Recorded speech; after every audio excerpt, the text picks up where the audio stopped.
She walked in carrying a second-hand stethoscope and a coffee she hadn't touched. Nobody looked up. That was fine. She wasn't there to be seen. But 12 hours later, 3 surgeons would be arguing over how a rookie nurse just performed a bilateral needle decompression in the dark, without gloves, without hesitation, without once asking for help. And the Navy SEAL bleeding out on the gurney would grab her wrist with what little strength he had left, look her dead in the eye, and whisper a name nobody in that building was supposed to know, a name that had been buried in a classified file for 6 years. If you've never seen a ghost walk back into the room that tried to forget her, you're about to. Subscribe to the channel, hit that like button, drop your city and country in the comments. I want to see how far this story travels, because what happens inside Mercy Military Medical Center tonight will shake you to your core. The badge said Elena Vasquez, RN, probationary. That was the first thing people noticed. The second was how quiet she was. Not shy quiet, not nervous quiet. The kind of quiet that sits in a room like furniture, present without demanding anything, taking up exactly the space it occupies and no more. She'd arrived at 0545 for a 0600 shift, signed in at the front security desk without making eye contact with the guard, found the staff locker room on her first try without asking directions, changed into scrubs, the color of hospital-issue blue-gray that made everyone look like they'd been washed too many times. Her locker was number 41. Someone had scratched the word rookie into the metal door with a key. She looked at it for a moment, then hung up her jacket and shut the door. Mercy Military Medical Center sat on the edge of a naval installation outside San Diego, a sprawling, brutalist complex of concrete and reinforced glass that handled everything from routine orthopedic cases to the worst trauma the military's most dangerous operations could produce. It was not a soft posting. The ER floor alone processed more critical cases per month than most civilian hospitals saw in a year, and the staff wore that fact the way some people wear expensive watches, conspicuously, proudly, with the specific satisfaction of knowing not everyone could afford it. Elena Vasquez did not look like someone who belonged there. She was 31, medium height, with dark hair pulled back in a braid so tight it looked almost regulatory. No jewelry, no makeup. A small scar along her left jawline that could have been anything. She moved through the pre-shift briefing room like she was conserving energy, sat in the back row, opened a small notepad, wrote nothing in it. The morning charge nurse, a broad-shouldered woman named Diane Kovacs, who had been running the ER floor for 11 years, gave the handoff report with the focused efficiency of someone who had done this 10,000 times and wasn't interested in making it 11,001 any more dramatic than necessary. Trauma Bay is running at 70% capacity from last night. Bay 3 has a post-op medevac from Pendleton. Stable, no visitors. Bay 6 is a probable TBI from a training accident, still waiting on neuroconsult. Ortho is backed up again. Administration wants all probationary staff to check in with their assigned senior before touching any patient without supervision. She paused, scanned the room, and her eyes landed on Elena. "You're the new one." It wasn't a question. "Yes, ma'am," Elena said. "You've got floor experience?" "Some."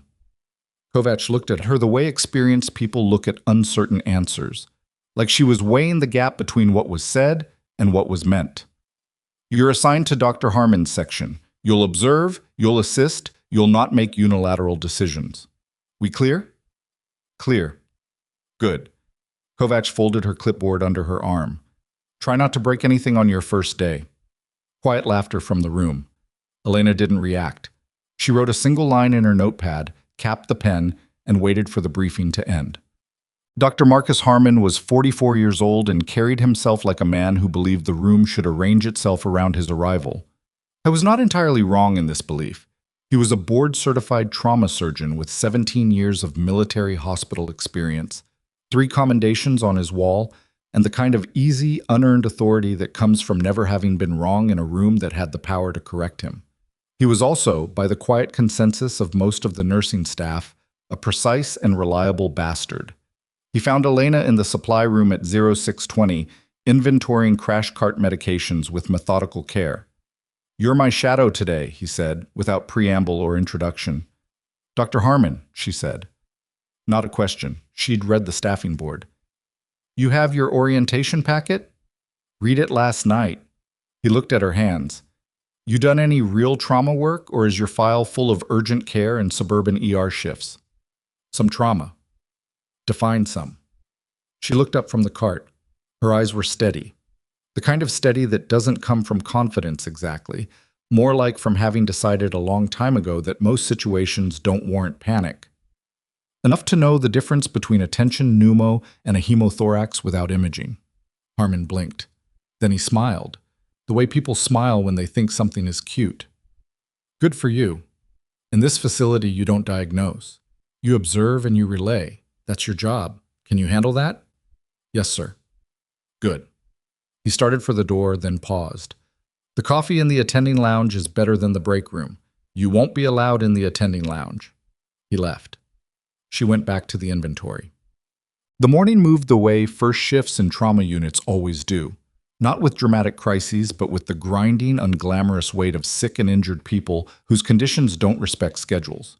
She assisted on a post-surgical dressing change, relayed vitals, held a door open for a transport gurney, charted medication administration times for a nurse named Reyes, who was simultaneously handling 2 patient calls and a physician request.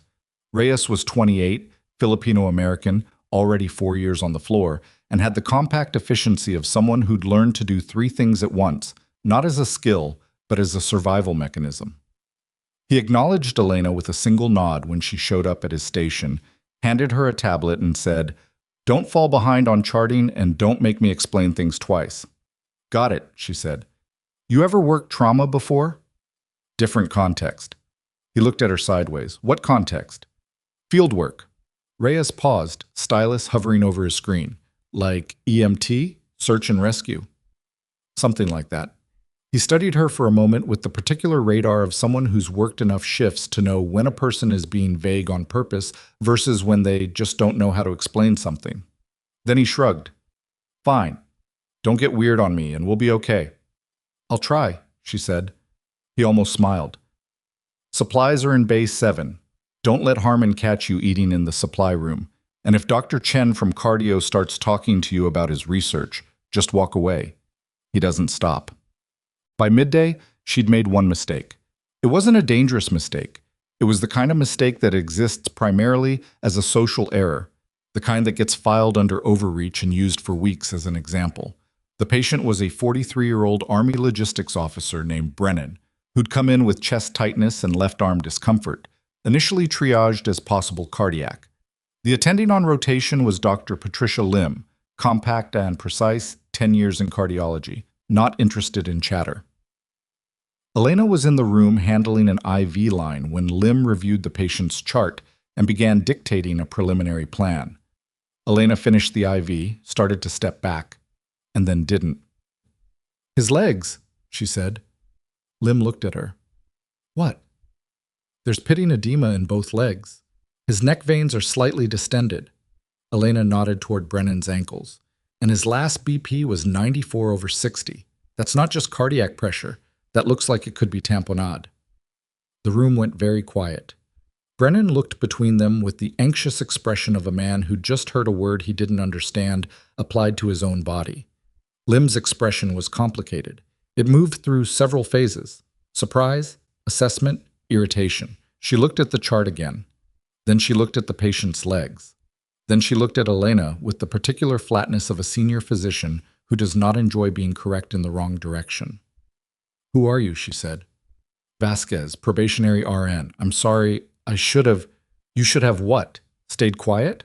Lim had already picked up the stethoscope again, was repositioning. "Go get me a portable echo now. And page cardiothoracic." Elena went. She moved fast, not running but close, down the corridor to the imaging station. Behind her, she could hear Lim on the phone, her voice stripped down to factual efficiency, no longer managing the performance of calm, but actually being calm. She was back in 4 minutes with the echo cart. Lim didn't thank her. She didn't look at her at all. She was focused entirely on the patient, which was exactly as it should be. The echo confirmed a significant pericardial effusion. Brennan was transferred to cardiothoracic within the hour. Afterward, in the corridor, Harmon found her. "Heard you made a diagnosis in Dr. Lim's room," he said. "I made an observation.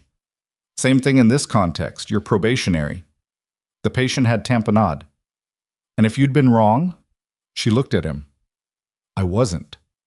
Something shifted behind his eyes. Not respect, not exactly, more like the recalibration that happens when an assumption gets bumped against evidence. But he recovered quickly. You got lucky. Don't let it go to your head. And next time, keep your observations to yourself unless directly asked. He paused. Are we clear? Yes, sir. He walked away. She stood in the corridor for a moment, then went back to work. The story traveled the floor in the way hospital stories do, in pieces, between tasks, edited slightly with each telling. By 1400, the version circulating in the break room had Elena confidently overruling a senior cardiologist, which was not what had happened. By 1500, Dr. Chen from cardio had heard it and found it either impressive or irritating depending on his mood, which was difficult to read. By 1600, the attending lounge had its own version involving Elena somehow doing a bedside echo herself, which was entirely fictional. Reyes found her at the nursing station and said, without looking up from his charting, "You made enemies today." I know. Lim isn't actually mad at you. She confirmed it herself. She told Harmon the catch was correct. Harmon's still mad. Harmon's always mad. It's structural. He finally looked up. Where did you learn to read tamponade without imaging? Elena kept her eyes on her own chart. Training. What kind of training? The kind that sticks. Reyes sat back in his chair, studied her profile for a moment. You're not going to tell me anything useful, are you? Probably not today. He grunted, went back to his screen. At least you're honest about it. What? The afternoon brought 2 minor trauma cases. A training injury from the base firing range, a fractured radius, manageable, and then a slow stretch around 1700 where the floor settled into the pre-evening rhythms of medication rounds and chart updates, and the quiet, purposeful boredom that trauma nurses learn to use rather than fight. Elena used it to walk the facility. She was methodical about it. Not suspicious looking, she moved with the purpose of someone learning a new environment, which was exactly what she was doing. She noted exits, loading docks, the location of the pharmacy relative to trauma bays 1 through 5, the security camera placement in the main corridor, the sight lines from the nursing station to the ambulance bay. She noted which doors required badge access and which were propped open out of convenience and habit. She noted where the stairwells were. None of this was dramatic. It was the same low-level environmental mapping that becomes instinct when you spend enough time in places where knowing the layout can be the difference between a bad outcome and a worse one. A security officer named Doyle noticed her on her second loop of the main wing and fell into step alongside her with the easy suspicion of someone who does this for a living. New staff? He said. First shift. Learning the layout? It's a big building. It is. He walked with her for a moment. Most new nurses just use the map on their phone. I like to walk it. Doyle looked at her sideways. He was maybe 50, had the build of a former MP. Broad through the shoulders, not fat, just solid in the way that comes from years of physical work slowly becoming years of standing. His eyes were good eyes, watchful. You military? He said. Elena glanced at him. What makes you ask? Way you move. The way you look at doors. He shrugged. I spent 12 years as an MP. You learn to recognize it. She held his gaze for a moment. I've got some background, she said. Thought so. He stopped at the junction of the main corridor and the trauma wing. Welcome to Mercy, then. It's not as bad as it looks. What does it look like? He almost smiled. Like somewhere people come to get fixed and sometimes don't. Yeah, she said. I've been in a few of those. The dinner hour brought the shift change for the day staff, the arrival of the evening crew, and the particular atmospheric shift of a trauma unit, transitioning from controlled daylight chaos to the more unpredictable energy of night. Fluorescents held the same brightness, but something in the human temperature of the place changed. Voices dropped half a register, movements became slightly more economical, the collective awareness of fatigue settling in like weather. Elena had been there 11 hours. She wasn't tired. She'd been tired before, actually tired, past the point where the body stops complaining and goes quiet in a way that's almost peaceful. And this wasn't it. This was just the mild accumulation of sustained alertness, which was comfortable territory. She was at the nursing station, completing the last of her shift charts, when Harmon passed behind her and said, without stopping, For a probationer, you didn't embarrass yourself today. Don't read too much into that. She didn't look up. Good night, Dr. Harmon. A pause in his step. Then he kept walking. Reyes, 2 seats down, said quietly, "That's basically a standing ovation from him." "I'll frame it," Elena said. He laughed, a short, surprised sound, and went back to his chart. She finished her charting at 1932. Signed out. Collected her jacket from locker 41. Stepped out through the staff entrance into the San Diego evening, which was cool and salt-edged from the ocean a few miles west. The kind of air that costs money to live near but that the wind gives away for free. She stood there for a moment, just stood. Across the parking lot, a light in the administrative tower was still on. 3rd floor corner office. She'd noticed it on her way in that morning, which was unusual. Administrative offices at a military hospital ran on bureaucratic hours. Someone was working late, or someone was waiting for something. She noted it, cataloged it, let it sit in the back of her mind with the other things she'd noted today, the way you set something on a shelf without quite deciding yet whether it matters. Then she walked to her car, a used Civic with a cracked rear bumper and no distinguishing features, and drove to the small rented apartment 4 miles from the base where she'd been living for 3 weeks. She ate standing at the kitchen counter, looking out the window at a parking lot and a strip of orange-lit sky. She didn't watch television. She didn't call anyone. She sat at the small desk by the window and opened a legal pad, and for the next hour she wrote. Not about her day. She didn't journal her days. She wrote about the facility, the layout, the systems, the gaps between systems, the camera angles and the access doors, and the rhythm of the security rounds and the face of the administrator who'd walked through the ER floor at 14:30 and stopped very briefly outside Trauma Bay 3, where the medevac patient from Pendleton was being treated, and looked at the door with an expression that was not concern. She wrote it all down in the compact shorthand of someone trained to produce after-action documentation. Then she closed the pad, placed it in the drawer, and locked the drawer with a small padlock she'd installed herself on the second day. Then she went to sleep. She was back at Euro 545 the next morning. The second day was quieter than the first until it wasn't. She handled a post-surgical drain check, assisted Reyes on a complicated dressing change involving a 3rd-degree burn case from a training exercise, took 3 sets of vitals on the Pendleton medevac patient, a Marine sergeant named Okafor, who was stable but unhappy about it, and who regarded her with the professional skepticism of an enlisted man toward anyone in a role he couldn't immediately classify. "You Army?" he said on her second vitals check. "Why do you ask?" "Where you stand?" "I'm a nurse." "Nurses don't stand like that." She checked the IV site, clean, no infiltration.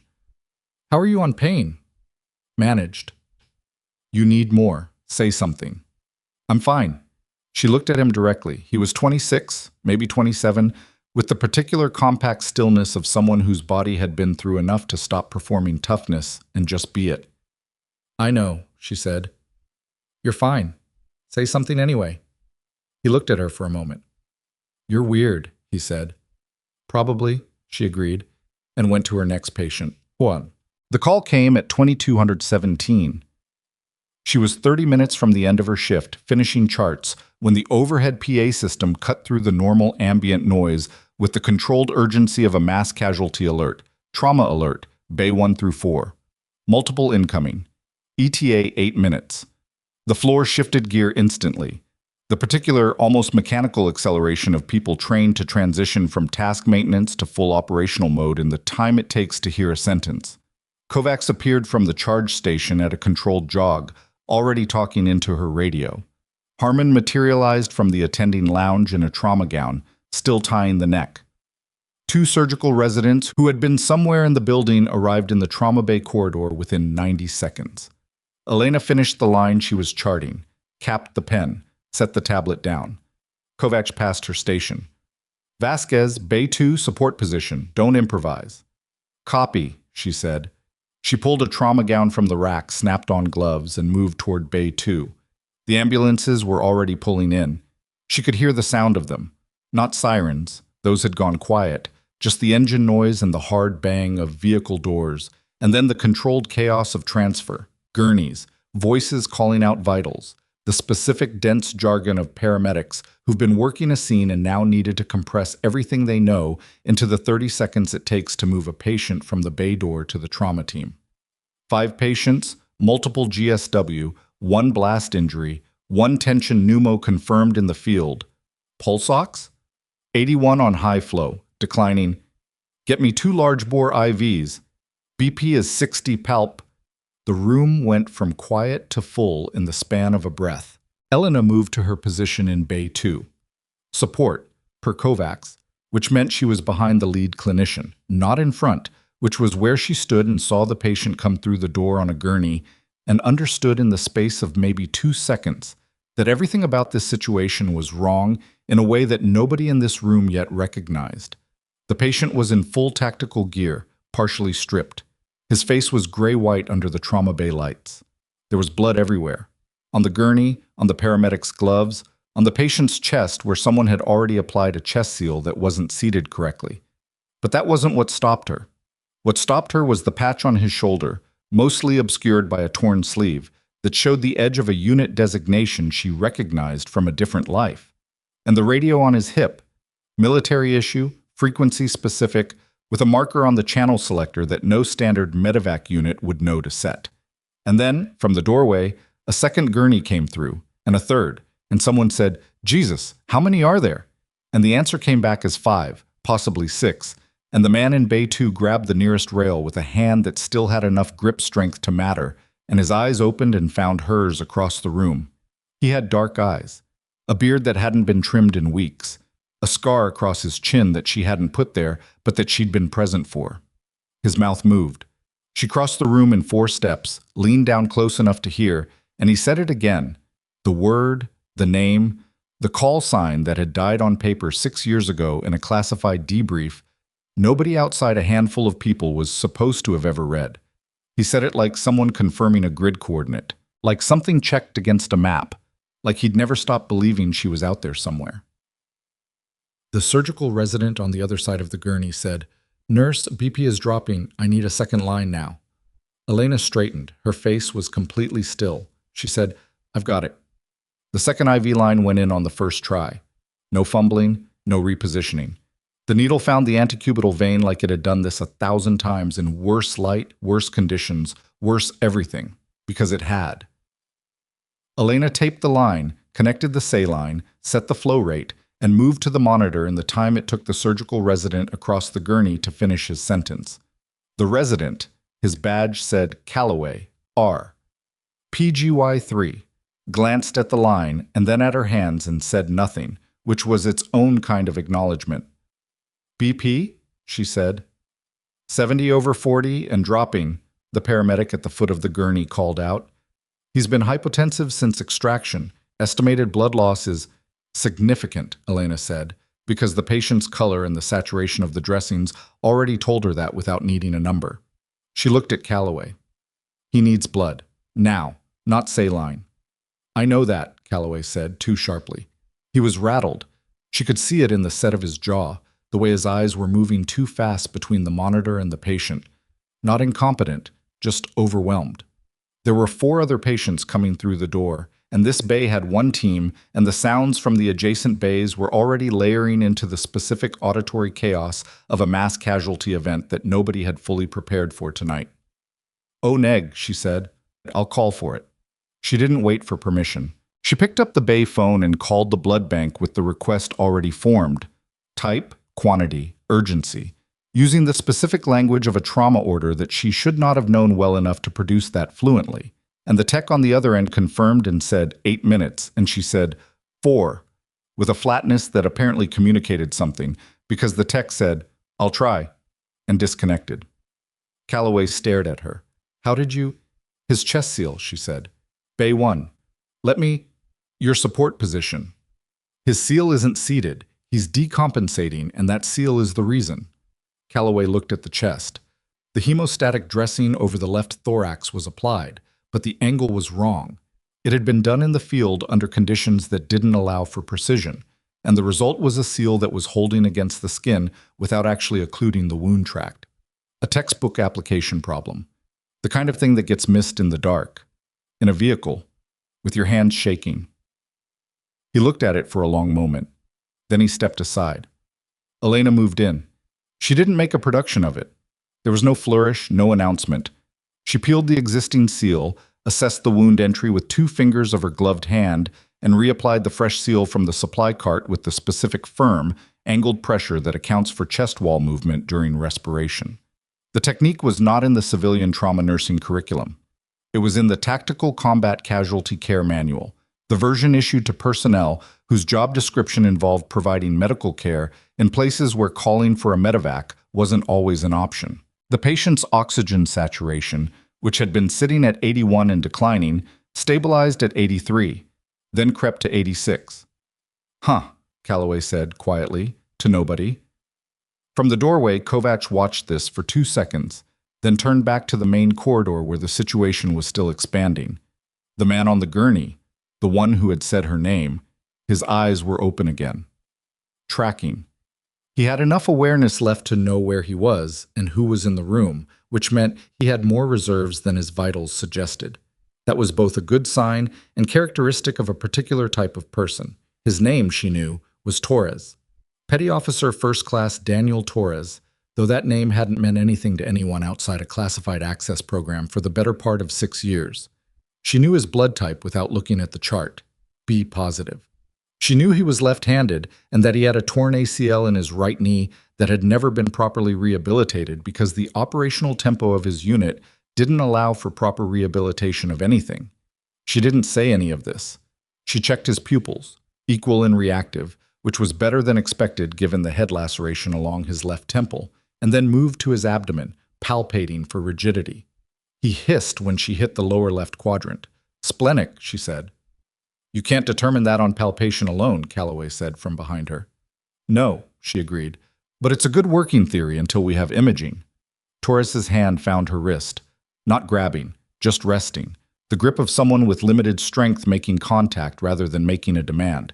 She leaned down, close enough to hear him. "How many?" he said. His voice was wrecked, dry, barely above a whisper, with the quality of someone talking through pain they were actively managing. She understood the question. 5 confirmed incoming, working on it. "Reyes?" He stopped, swallowed. "Not Reyes, someone named Harker. Danny Harker. I'll find him." He was in the vehicle when Torres. She said it quietly, but with enough weight to stop him. His eyes found hers. "I'll find him. Stay with me." He released her wrist. Calloway had heard the exchange. She could tell by the way he'd gone slightly still, his hands paused over the IV port. He looked at her with the expression of someone revising a category. "You know this patient?" "I know his type," she said, and went to get the ultrasound probe for a fast exam. What? The trauma bay corridor by 2240 looked like what it was, a contained catastrophe being managed by people who were very good at their jobs and were currently at the edge of what very good could sustain. 5 patients from the same incident, all in tactical gear, all with the specific pattern of injuries that comes from a coordinated engagement rather than a training accident. 2 had penetrating ballistic wounds, 1 thoracic, 1 abdominal. 1 had blast injury consistent with proximity to an IED detonation, with the bilateral eardrum rupture and flash burns that indicated he'd been close enough to feel it change the air. 1 had a traumatic amputation of 2 fingers on his right hand, tourniquet applied correctly in the field. The wound site already showing the beginning of ischemic change that meant the clock on that tissue was running. And 1, the 5th one, who came through the door on a gurney moving fast with a paramedic running alongside doing manual compressions, was in cardiac arrest.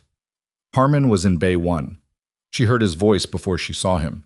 The controlled bark of a surgeon running a code, calling medications, calling rhythm checks, working the room with the focused authority of someone who becomes more himself under pressure rather than less. She was in the corridor with the ultrasound probe, moving between bays, when she passed Bay 4 and stopped. Bay 4 had the blast injury patient. The attending was Dr. Sung Wei, a trauma fellow, 30 years old, 18 months out of residency, technically qualified and practically capable, and currently staring at the monitor with an expression that told Elena the situation had moved faster than his mental model of it. The patient, she caught the name on the wristband, Harker, D, was deteriorating. His pressure was falling, his abdomen was distending. She didn't go in immediately. She stood in the doorway and assessed for exactly 3 seconds, which was enough. "Dr. Wei," she said. He turned. Irritation flashed across his face. He didn't know her. She was in his doorway. She was a probationary nurse. "What?" "His belly. He's got internal bleeding. He needs the OR, not the bay." "I can see that." "Are you calling it?" He looked at the monitor, back at her. "I'm working the assessment." "The assessment is done." She kept her voice flat. Not aggressive, just factual. "His pressure's 60. His abdomen is rigid. He's got blast fragmentation from the incident, and the FAST is going to show free fluid. You're going to call the OR in about 4 minutes when you confirm it. I'm suggesting you call it now." Silence in the bay. The monitor beeped. The IV pump clicked. Wei looked at her for a long moment with the expression of a man deciding whether to be angry or to listen. It was a real decision. She could see him making it. "Do the FAST," he said. "Now." She was already moving. The probe took 12 seconds to confirm what palpation had already told her. Free fluid in Morrison's pouch. Free fluid in the splenorenal space. The image was unambiguous. "Or," she said.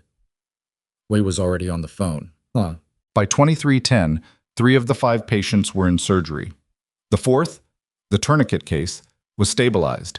The vascular surgeon had been called, and the finger situation was complicated but survivable.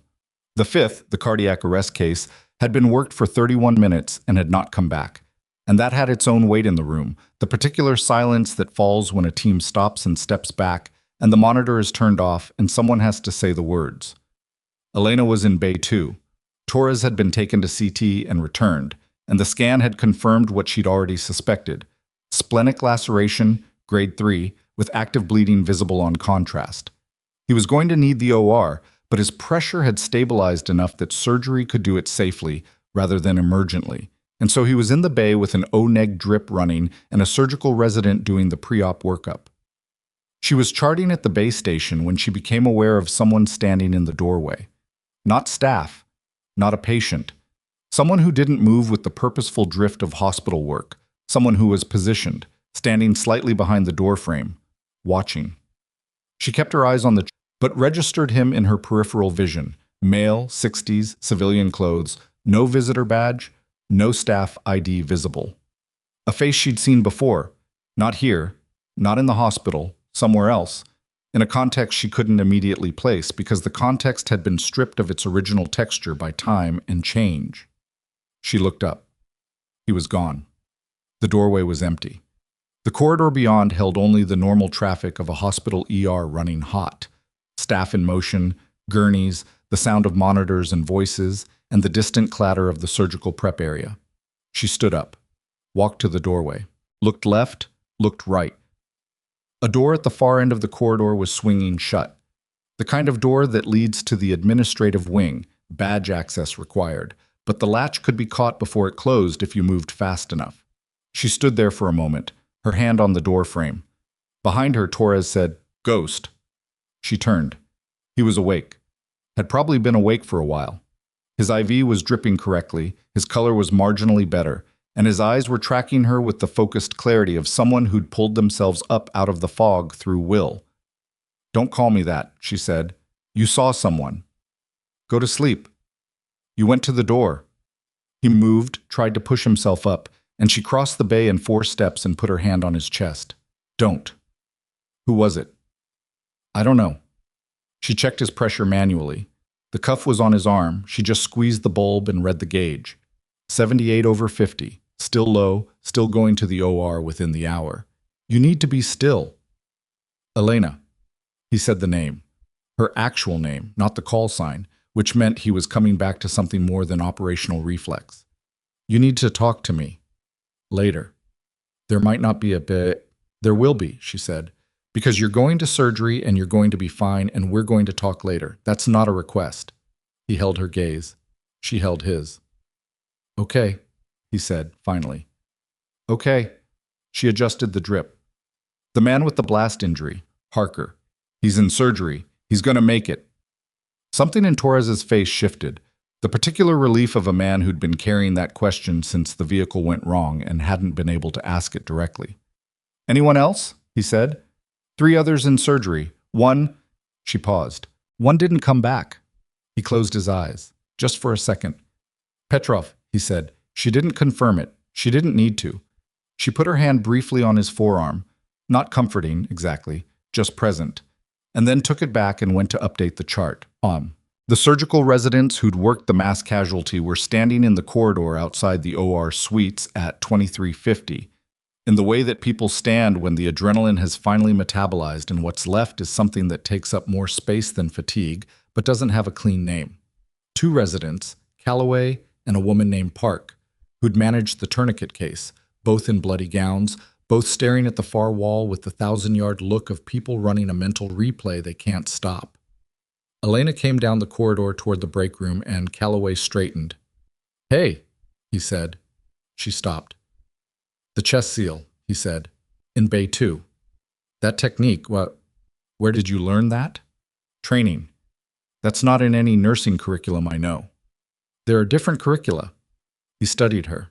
He was young, maybe 27, 28, with the earnest intelligence of someone who'd been academically excellent his entire life and was now discovering that academic excellence and functional competence under pressure were related but not identical.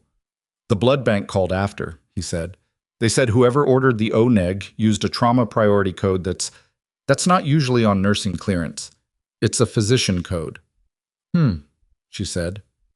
"That's not an explanation." "No," she agreed.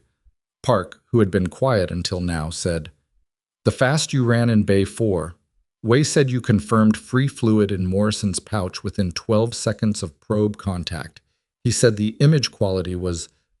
She shook her head. "He said it looked like someone who'd done 10,000 of them." "Way's generous." "Way doesn't do generous," Park said flatly.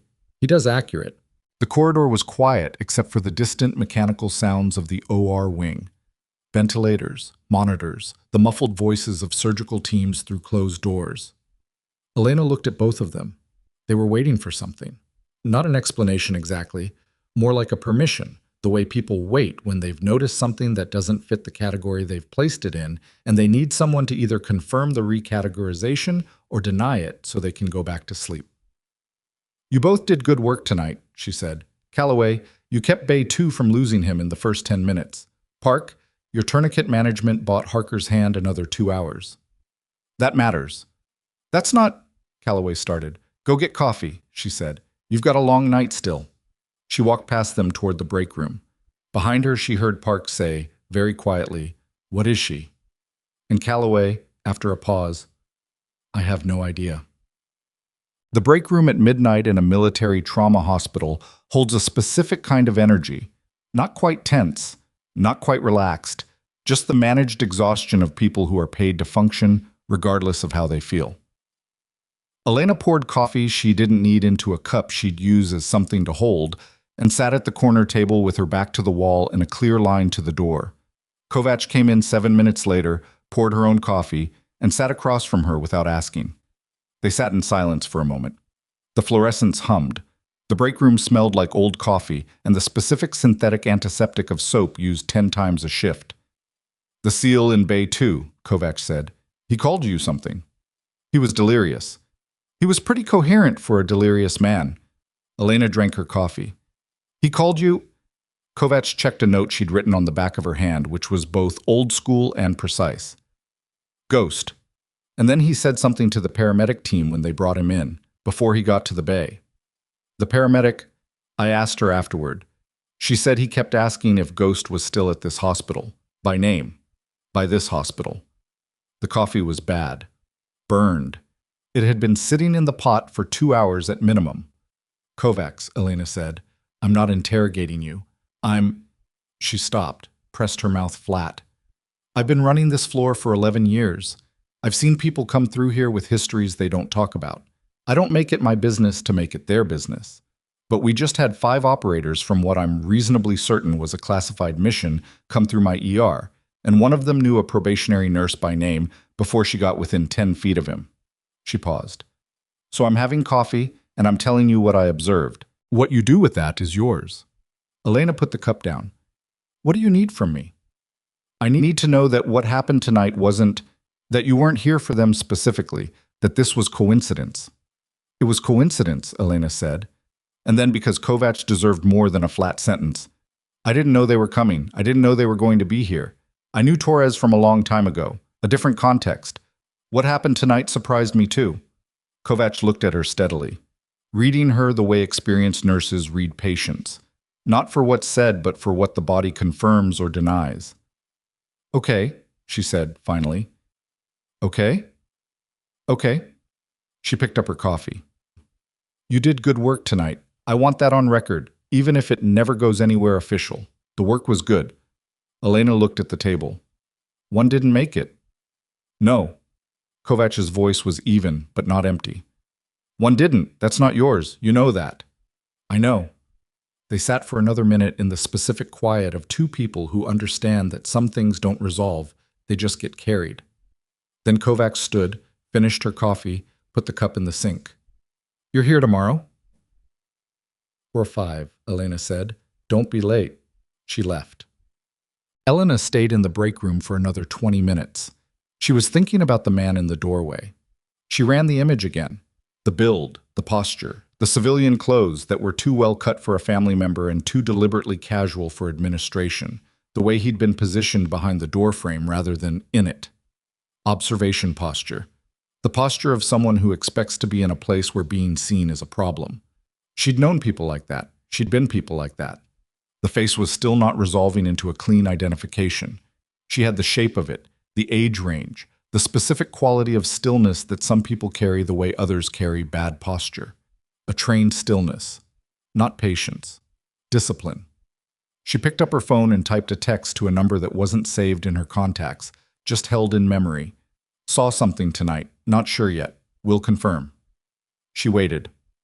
3 minutes later, the reply came back as a single character. She typed, someone watching. Older male, civilian, no badge. Access to admin wing. Knew enough to be in position before I noticed. The reply took longer this time. 90 seconds. Confirm before moving. Don't surface. She locked the phone and put it away. Don't surface. She'd been hearing that for 3 years, in different forms, from different people, all of it amounting to the same instruction. Stay quiet, stay small, stay in the cover identity until the moment the cover identity becomes the reason something goes wrong. She stood, rinsed her cup, and walked back toward the floor. Torres went to the OR at 0115. She wasn't assigned to surgical, but she walked him to the handoff point, the threshold where the ER team transfers to the surgical team, the specific linoleum seam that marks the boundary between one set of hands and another. He was awake and had been told not to talk, so he didn't, but his eyes found her at the handoff and held for a moment. She gave him a small nod. The kind that means I've got it in the language of people who've had to communicate under conditions where words aren't safe. He closed his eyes and let the gurney take him through the doors. She stood at the threshold for a moment and then turned back. The night floor was quieter now.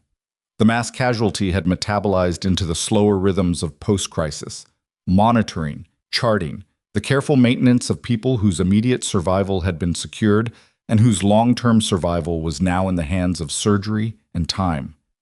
The staff moved with the particular controlled tiredness of people who'd been through the hard part and were now running on discipline and institutional habit. She was halfway back to the nursing station when she saw the light.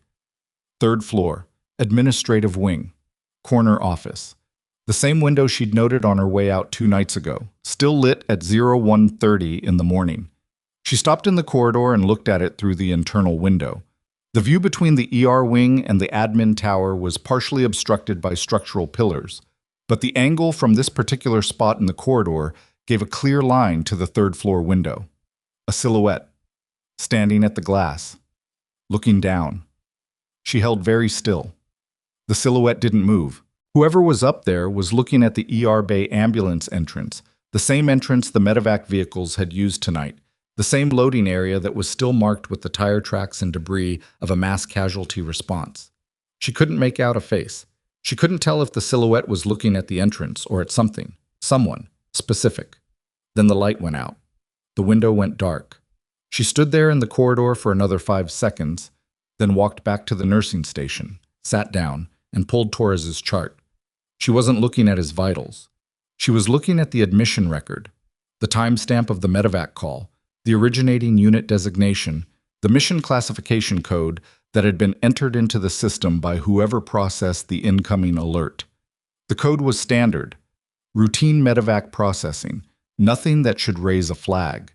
Except the originating unit designation was wrong. Not wrong in the sense of a data entry error. Wrong in the sense that the unit listed did not match the equipment, the injuries, the radio configuration, or the call sign that Torres had used when he found her. The listed unit was a standard training support element based at Pendleton, the kind of administrative cover that gets assigned to medevac records when the actual origin needs to be obscured. Someone had altered the record before the patients arrived, which meant someone had known they were coming before they got there. She closed the chart, set the tablet down, sat very still at the nursing station with the monitor screens casting their pale light across her face. The floor hummed around her, monitors beeped. An IV pump alarmed somewhere, was silenced. A night shift orderly pushed a cart past the station without looking at her. She reached into her scrub pocket and found the small notepad she carried everywhere. Wrote a single line, ripped the page out, folded it. Then she sat back and waited for the shift to end, and for the first time since she'd walked through the doors of Mercy Military Medical Center 2 days ago. Something behind her eyes had sharpened into the particular focus of a person who has just confirmed that the thing they came looking for is real, and that it was already looking back. The folded page stayed in her scrub pocket for 6 hours. She didn't do anything with it during the remainder of the night shift. She charted, she did vitals rounds, she assisted with a post-surgical monitoring check on the tourniquet case. Parker's teammate, a man named Solace, whose 2 fingers were gone but whose hand was going to work again, mostly. And she did all of it with the same contained efficiency she'd brought to every task since 05:45 2 days ago.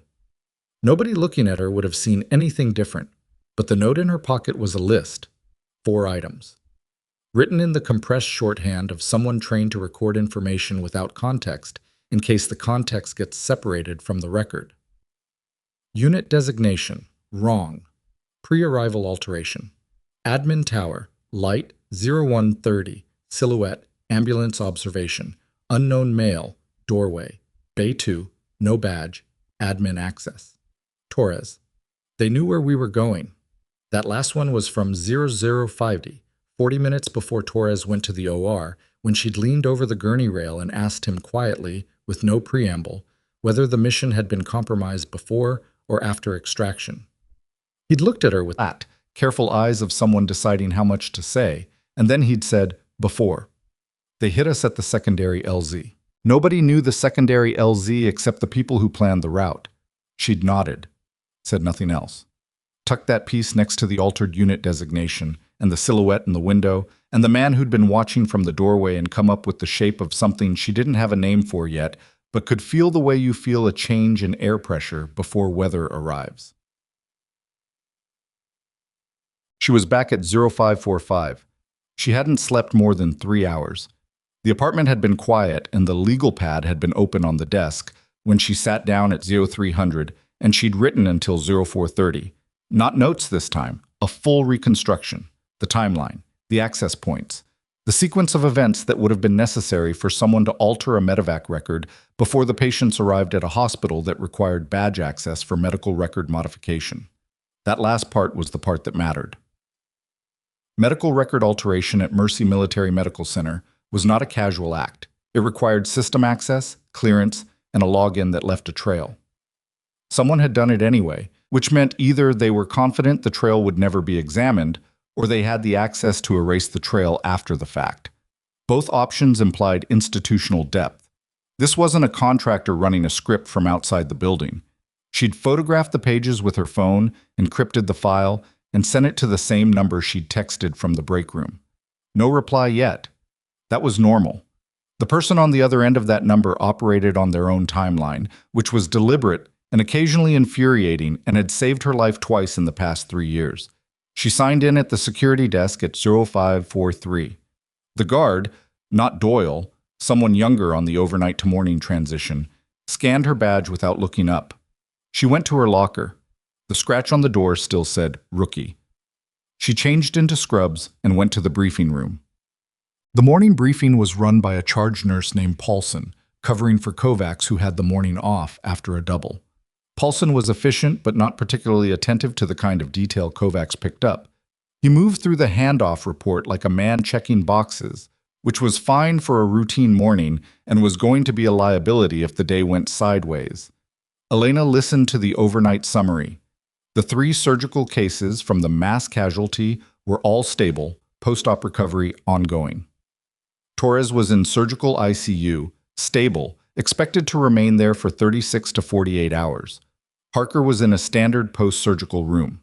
Solis was ambulatory, which everyone agreed was faster than expected and probably inadvisable. After the briefing, she went directly to the medical records terminal at the nursing station and logged in under her access credentials. She wasn't supposed to pull records outside her assigned patient list without a clinical justification. She knew this. She had a justification prepared, a medication reconciliation query, the kind of routine cross-check that nurses run when multiple patients from the same incident are distributed across different care areas. It was a legitimate reason to touch records she wasn't directly assigned to. She pulled the admission records for all 5 mass casualty patients. 4 of them showed the same unit designation as Torres's, the training support element cover. The 5th, Harker's, showed a different designation entirely. Not a cover unit, an actual operational element correctly identified. Someone had altered 4 of the 5 records and missed one. She stared at that for a long moment.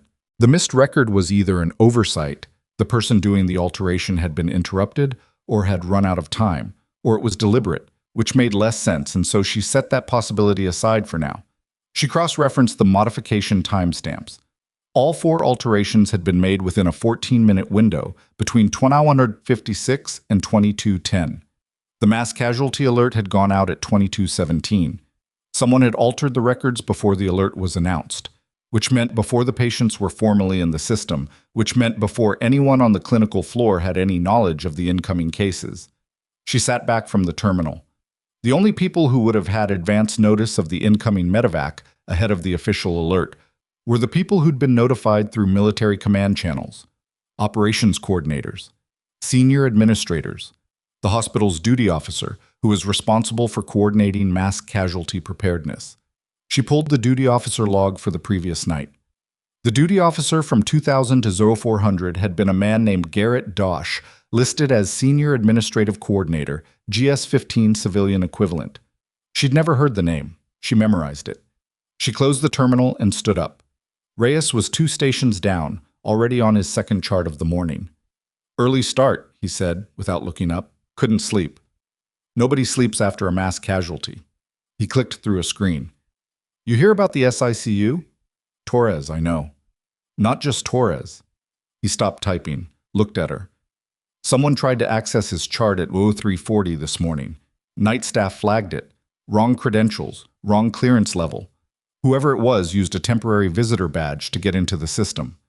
Elena kept her face neutral. "Was it reported?" "Security is looking into it." He paused. "Vasquez, what's going on?" "I don't know yet." "That's not nothing." "No," she said. "It's not." She picked up a chart. "I'm doing the post-surgical rounds. Don't wait on me for the medication pass." He watched her walk away with the expression of someone who has just been told the weather forecast is uncertain and has looked at the sky and drawn their own conclusions. She went to Harker first because Harker's record was the unaltered one, which made him both the most informative patient and potentially the most exposed. He was in room 314, a standard post-surgical single-occupancy room with a window facing the parking lot and a television mounted to the wall that was turned off. He was awake when she came in, sitting up at 30 degrees, eating something institutional from a tray with the resigned expression of a man who has eaten worse in worse places. He was 24 or 25, compact, with the specific physical economy of someone whose body had been trained into a tool. His right hand was bandaged to the wrist. His face had the discoloration of someone who'd been close to a blast. The faint periorbital bruising, the broken capillaries along the cheekbone, the slightly unfocused quality of someone whose auditory system was still recalibrating. He looked at her when she came in and said, "You're her."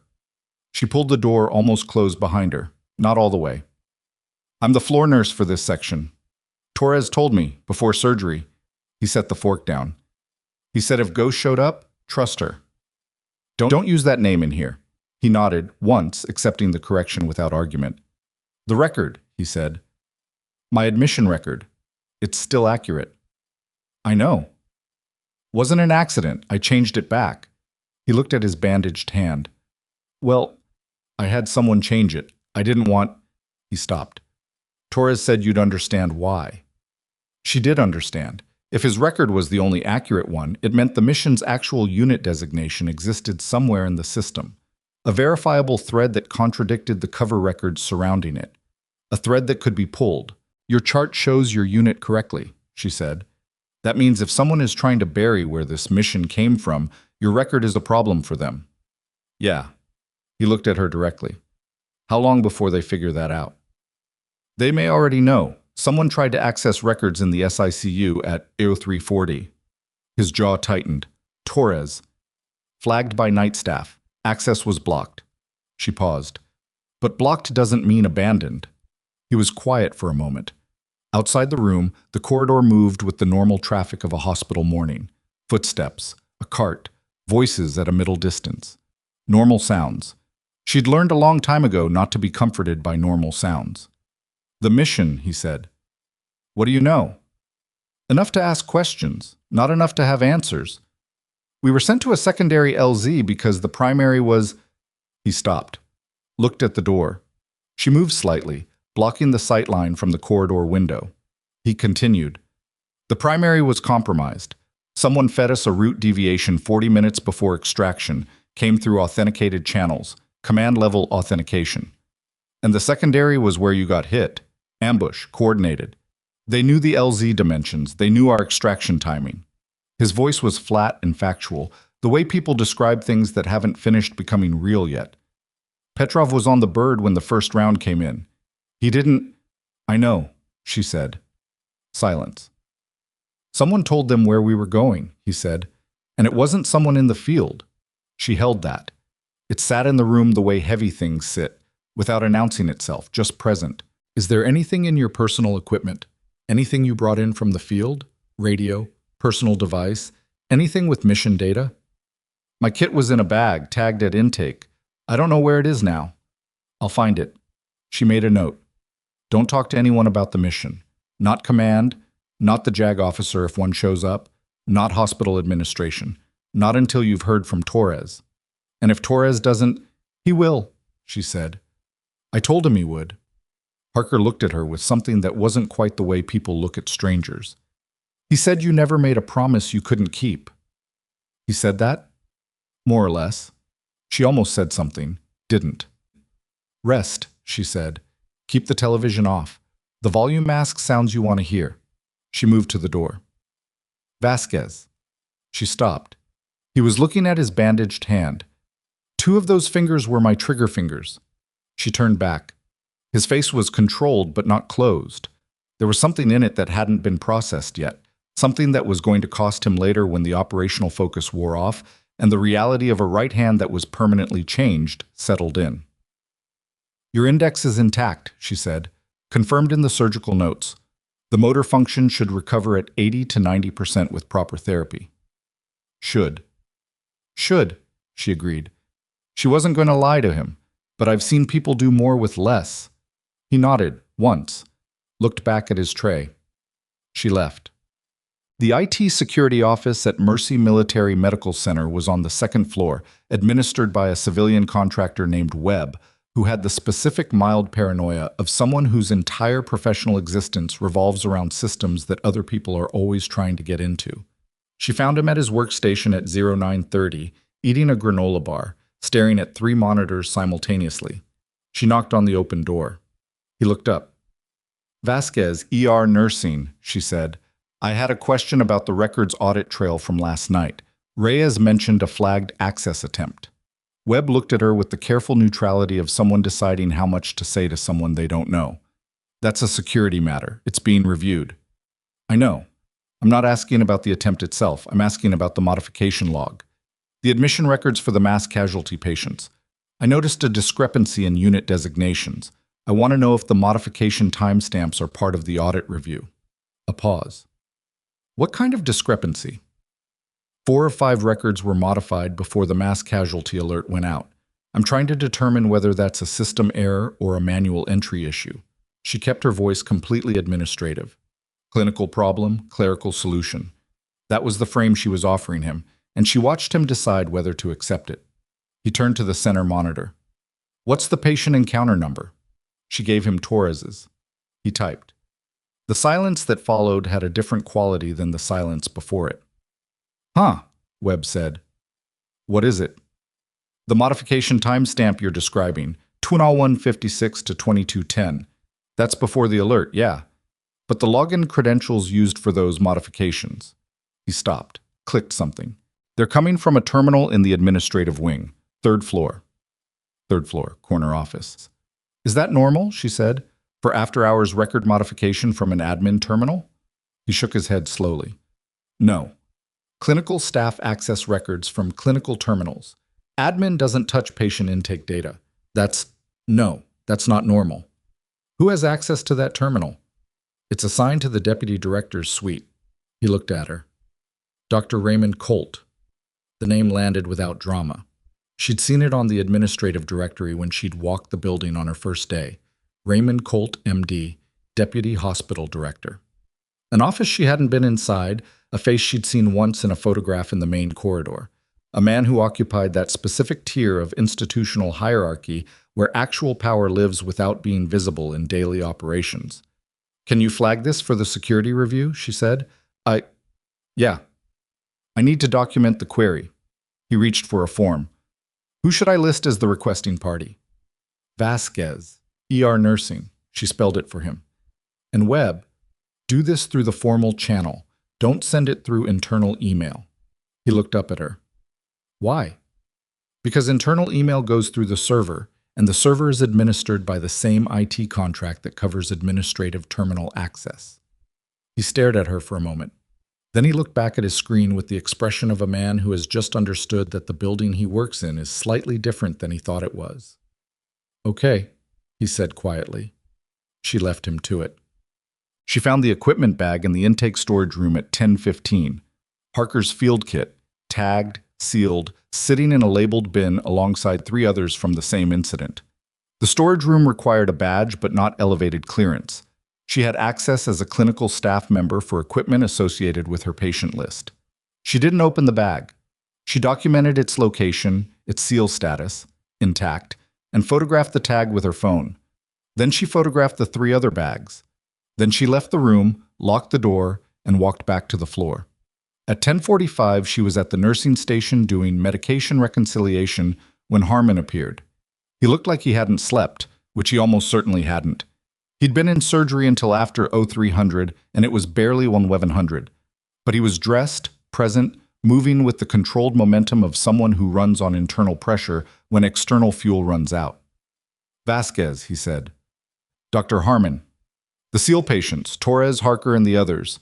You have any contact with them outside the clinical context last night? She looked at him. I did the post-surgical rounds this morning. Harker is in my assigned section. I mean, during the mass casualty. The resident... He stopped. Reset. Calloway filed an informal note about your involvement in Bay 2. Says you performed a chest seal reapplication using a technique he couldn't identify, and ordered blood using a physician access code. I used the trauma priority protocol, which nursing staff don't have access to. I've had some prior training that covered it. I flagged it to Kovacs at shift change. Kovacs isn't here today. He studied her.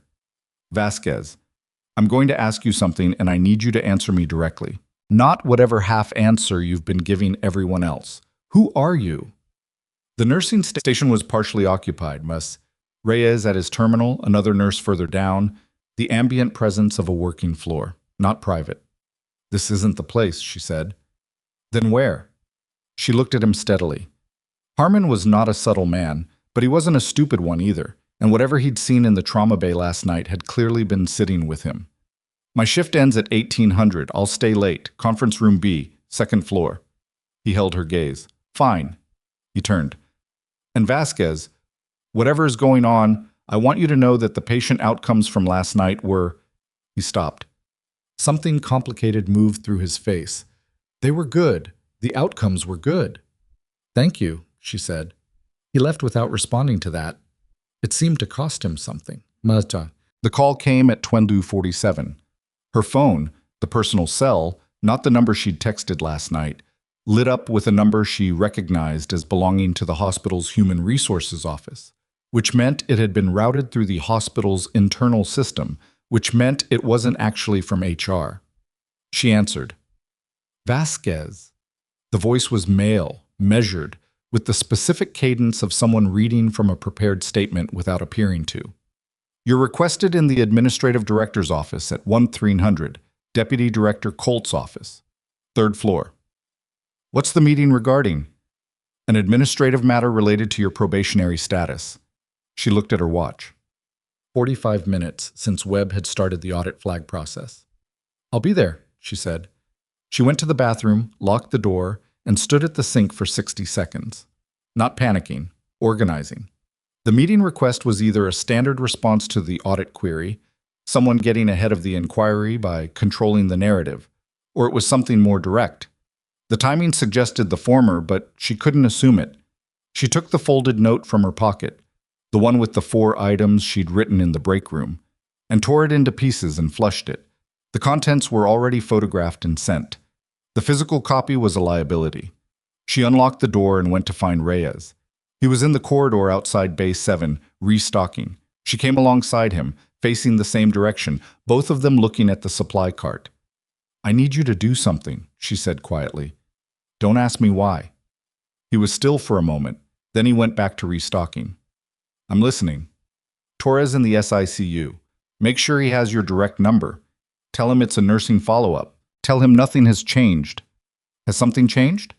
Not yet. She picked up a saline bag as cover, as if she was there for supplies.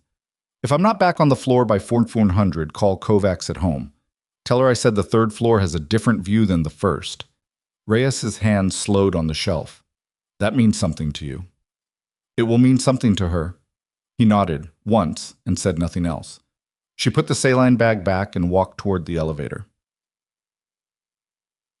Deputy Director Raymond Colt's office occupied the northeast corner of the 3rd floor and had the kind of furnishing that comes from an institutional budget applied by someone who wanted it to look like a private budget. Not lavish, but deliberate. Heavy desk, leather chairs, plaques on the wall in alignment, the view she'd noticed from below, a clear sight line to the ambulance bay entrance. Colt was 62, she'd estimated from the directory photo, and in person he was close, lean, gray at the temples, with the particular physical tidiness of a man who has managed his appearance as a professional asset for 30 years. His handshake was practiced, his smile was practiced. The way he gestured to the chair across from his desk was practiced. Everything about him was practiced except his eyes, which were doing something entirely unperformed. They were assessing her the way she'd assessed Harker's room when she first walked in. Exits, risks, variables. Nurse Vasquez, he said, thank you for coming up. Of course. I'll be direct. He leaned back in his chair. Your probationary file is straightforward. Prior nursing certification, field experience, solid initial reviews. But some questions have come up about last night. About my work during the mass casualty? About your access to certain records this morning? And about a query you initiated with our IT security office. He paused. You understand why that might require a conversation. She looked at him. I noticed a discrepancy in patient admission records. I reported it through the appropriate channel. That's standard practice. The discrepancy you described. He opened a folder. She noted he'd been briefed very quickly. 45 minutes, from Webb's documentation to Colt's prepared folder. Relates to unit designation on medevac intake records. That kind of information is often incomplete in the field environment. It's not unusual for it to be corrected during intake processing. The corrections happened before the patients were admitted, before the mass casualty alert. A beat. Very small. I'm not sure that timeline is accurate. Webb can pull the server timestamps. Webb is a junior contractor. Colt's voice stayed even. The timestamps on those modifications may reflect server processing lag. It's a known system issue. She looked at him steadily. Is it documented as a known system issue? I'm sure it's in the IT maintenance logs. I'll ask Webb to pull those too. The room was quiet. The HVAC system made a low, consistent sound. Outside the window, Far below, an ambulance was backing into the bay. Colt looked at her for a long moment. The practiced quality of his expression slipped, just slightly. Not enough to be dramatic, just enough to show the machinery underneath. "You're probationary," he said. "You've been here 3 days. I'd encourage you to think carefully about how much institutional capital you want to spend on a line of inquiry that is almost certainly going to turn out to be a system processing error." "I appreciate the advice," she said, "and I'd encourage you to consider that the patients you're concerned about are receiving excellent care, and that there's no clinical reason for a floor nurse to be pulling records outside her assigned patient list and initiating IT security queries. One of those patients is on my assigned list. The record discrepancy was clinically relevant." "In what way?" "Incorrect unit designation means incorrect immunization records, incorrect blood type cross-reference, incorrect medication interaction flags. It's a patient safety issue." She paused. "I'm sure you agree that patient safety is the priority." The pause that followed was the longest one yet. She could see him recalibrating. She'd given him exactly enough legitimate clinical rationale to make the next move complicated. He couldn't dismiss the patient safety framing without it looking like he was dismissing patient safety, which meant he couldn't close the inquiry without going through a process that would generate its own paper trail. "We'll have risk management review the records," he said finally. "Standard process. Thank you for bringing it forward." "Of course." She stood. "Should I expect any changes to my probationary assignment as a result of this conversation?" "Not at this time." "Thank you, Dr. Colt." She picked up her badge from the desk. She'd set it there when she sat down, a small thing that she took back now with the same deliberate calm she'd brought to everything. "I'll be on the floor if there's anything further." She walked to the door. "Vasquez."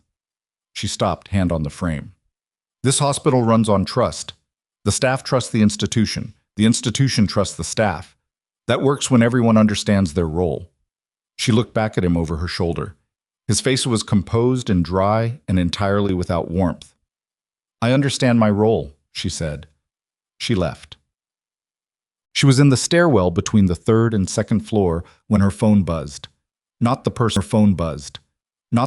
cell, the other number, the one she'd texted from the break room. A single message. "They flagged you. Move to confirm stage, do you have enough?" She typed back, "Getting there. Need 24 hours. The reply, "You may not have 24. She stood in the stairwell for a moment, the phone in her hand, the fluorescent light humming above her, the institutional smell of the building around her, antiseptic and recycled air, and something underneath that she'd been smelling for 30 years in places like this and still couldn't name. Then she typed, "Understood, moving." She went back to the floor. At 1340, Reyes found her at the nursing station. He didn't sit down. He just leaned on the counter and said, in a low voice that wasn't quite casual, "Room 314. You should go." "Parker?" "He's fine, but there's someone in his room." She was already moving. "Who?" "He said he's from hospital administration, patient relations." Reyes paused. "He's been in there for 11 minutes. Parker stopped responding to the room call button 7 minutes ago." She was in the stairwell by the time he finished the sentence, taking the stairs to 3 at a pace that was just below a run, and the calculation in her head was very simple and very fast. A man in Harker's room from administration, 11 minutes, the room call button silent for 7, and in the bag of Harker's field equipment. Somewhere in intake storage there was mission data that somebody with Colt's resources would spend significant effort to retrieve or destroy. She pushed through the door to the third-floor corridor, clipped her badge to the front of her gown as she moved, visible, legitimate, expected, and turned the corner toward room 314. The door was closed. She pushed it open. The man inside was not hurting Harker. He was standing at the bedside, holding a tablet, and Harker was sitting up in bed with the rigid stillness of someone who has been told to stay calm and is using operational discipline to do it, because the alternative is to put a damaged right hand into a stranger's face. The man was 50s, medium build, the same quality of over-precise civilian clothes she'd registered in the bay 2 nights ago. He looked at her when she came in, and she placed the face, fully, completely, in the way things resolve when the right piece of context arrives. A conference room, 6 years ago. A debrief she hadn't been supposed to be alive to attend. His name was Preston.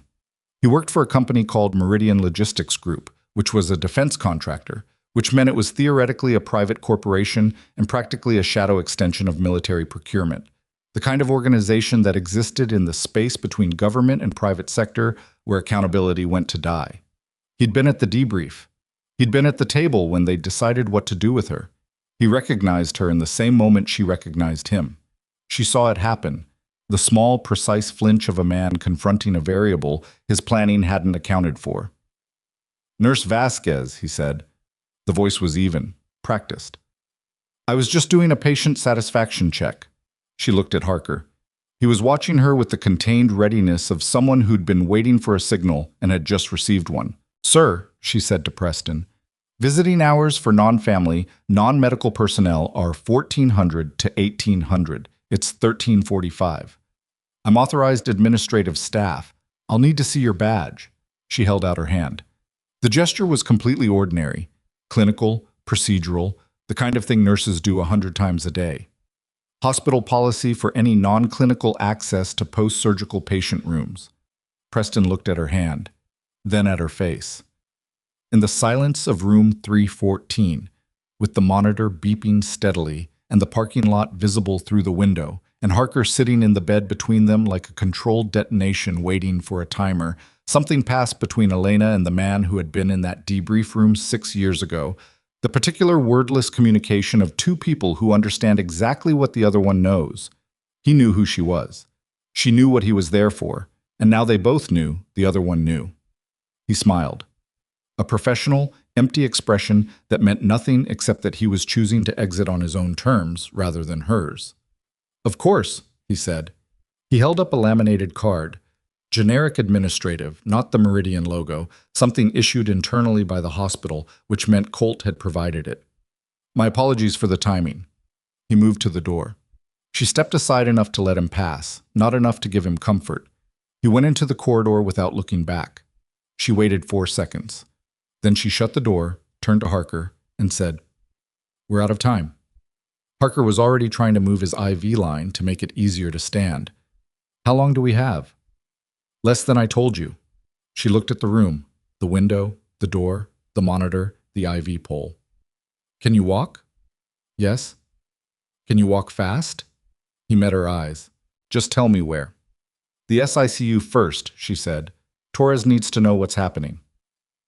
Harker was already on his feet, moving with the careful deliberateness of someone managing pain he wasn't going to mention. His IV line was on a portable pole. She'd switched it to the mobile unit before Preston walked in, a small preparation she'd made while appearing to check the monitor.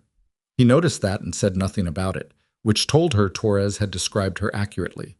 They went into the corridor together. She set the pace. Not running, not slow, the specific middle speed of a nurse moving a post-surgical patient with purpose. Anyone watching would see standard clinical transport. That window would last about 4 minutes before Preston got to wherever he was going and made a call. "The bag," Harker said as they moved. "My field kit. Intake storage, 2nd floor. I know where it is. There's a data card in the left outer pocket, inside a spare battery housing." He paused.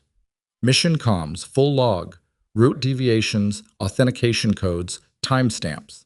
She kept walking. "That's enough to prove the route deviation came from an authenticated command-level source." "That's enough to prove someone with command-level access sent us to the secondary LZ," he corrected, "which is not quite the same thing, but close enough." "Close enough," she agreed. The elevator was occupied. 2 orderlies with a transport gurney. She steered them toward the stairwell instead, badge access door, in and moving. "Preston," Harker said on the stairs. "You know him." "I know of him. Meridian Logistics Group, defense contractor with medical supply contracts, including this hospital. Including the medevac routing contracts for this region," Harker said. "Which means they have embedded personnel in military medical dispatch." She stopped on the landing between 3 and 2, looked at him. "How long have you known that?" "We suspected it before the mission. It was part of what we were trying to confirm." He looked back at her steadily. "Which is why they needed to make sure none of us came back with anything they could use." The stairwell was quiet except for the HVAC and their breathing. "The mission wasn't a rescue operation," she said. "It wasn't a question. Intel retrieval.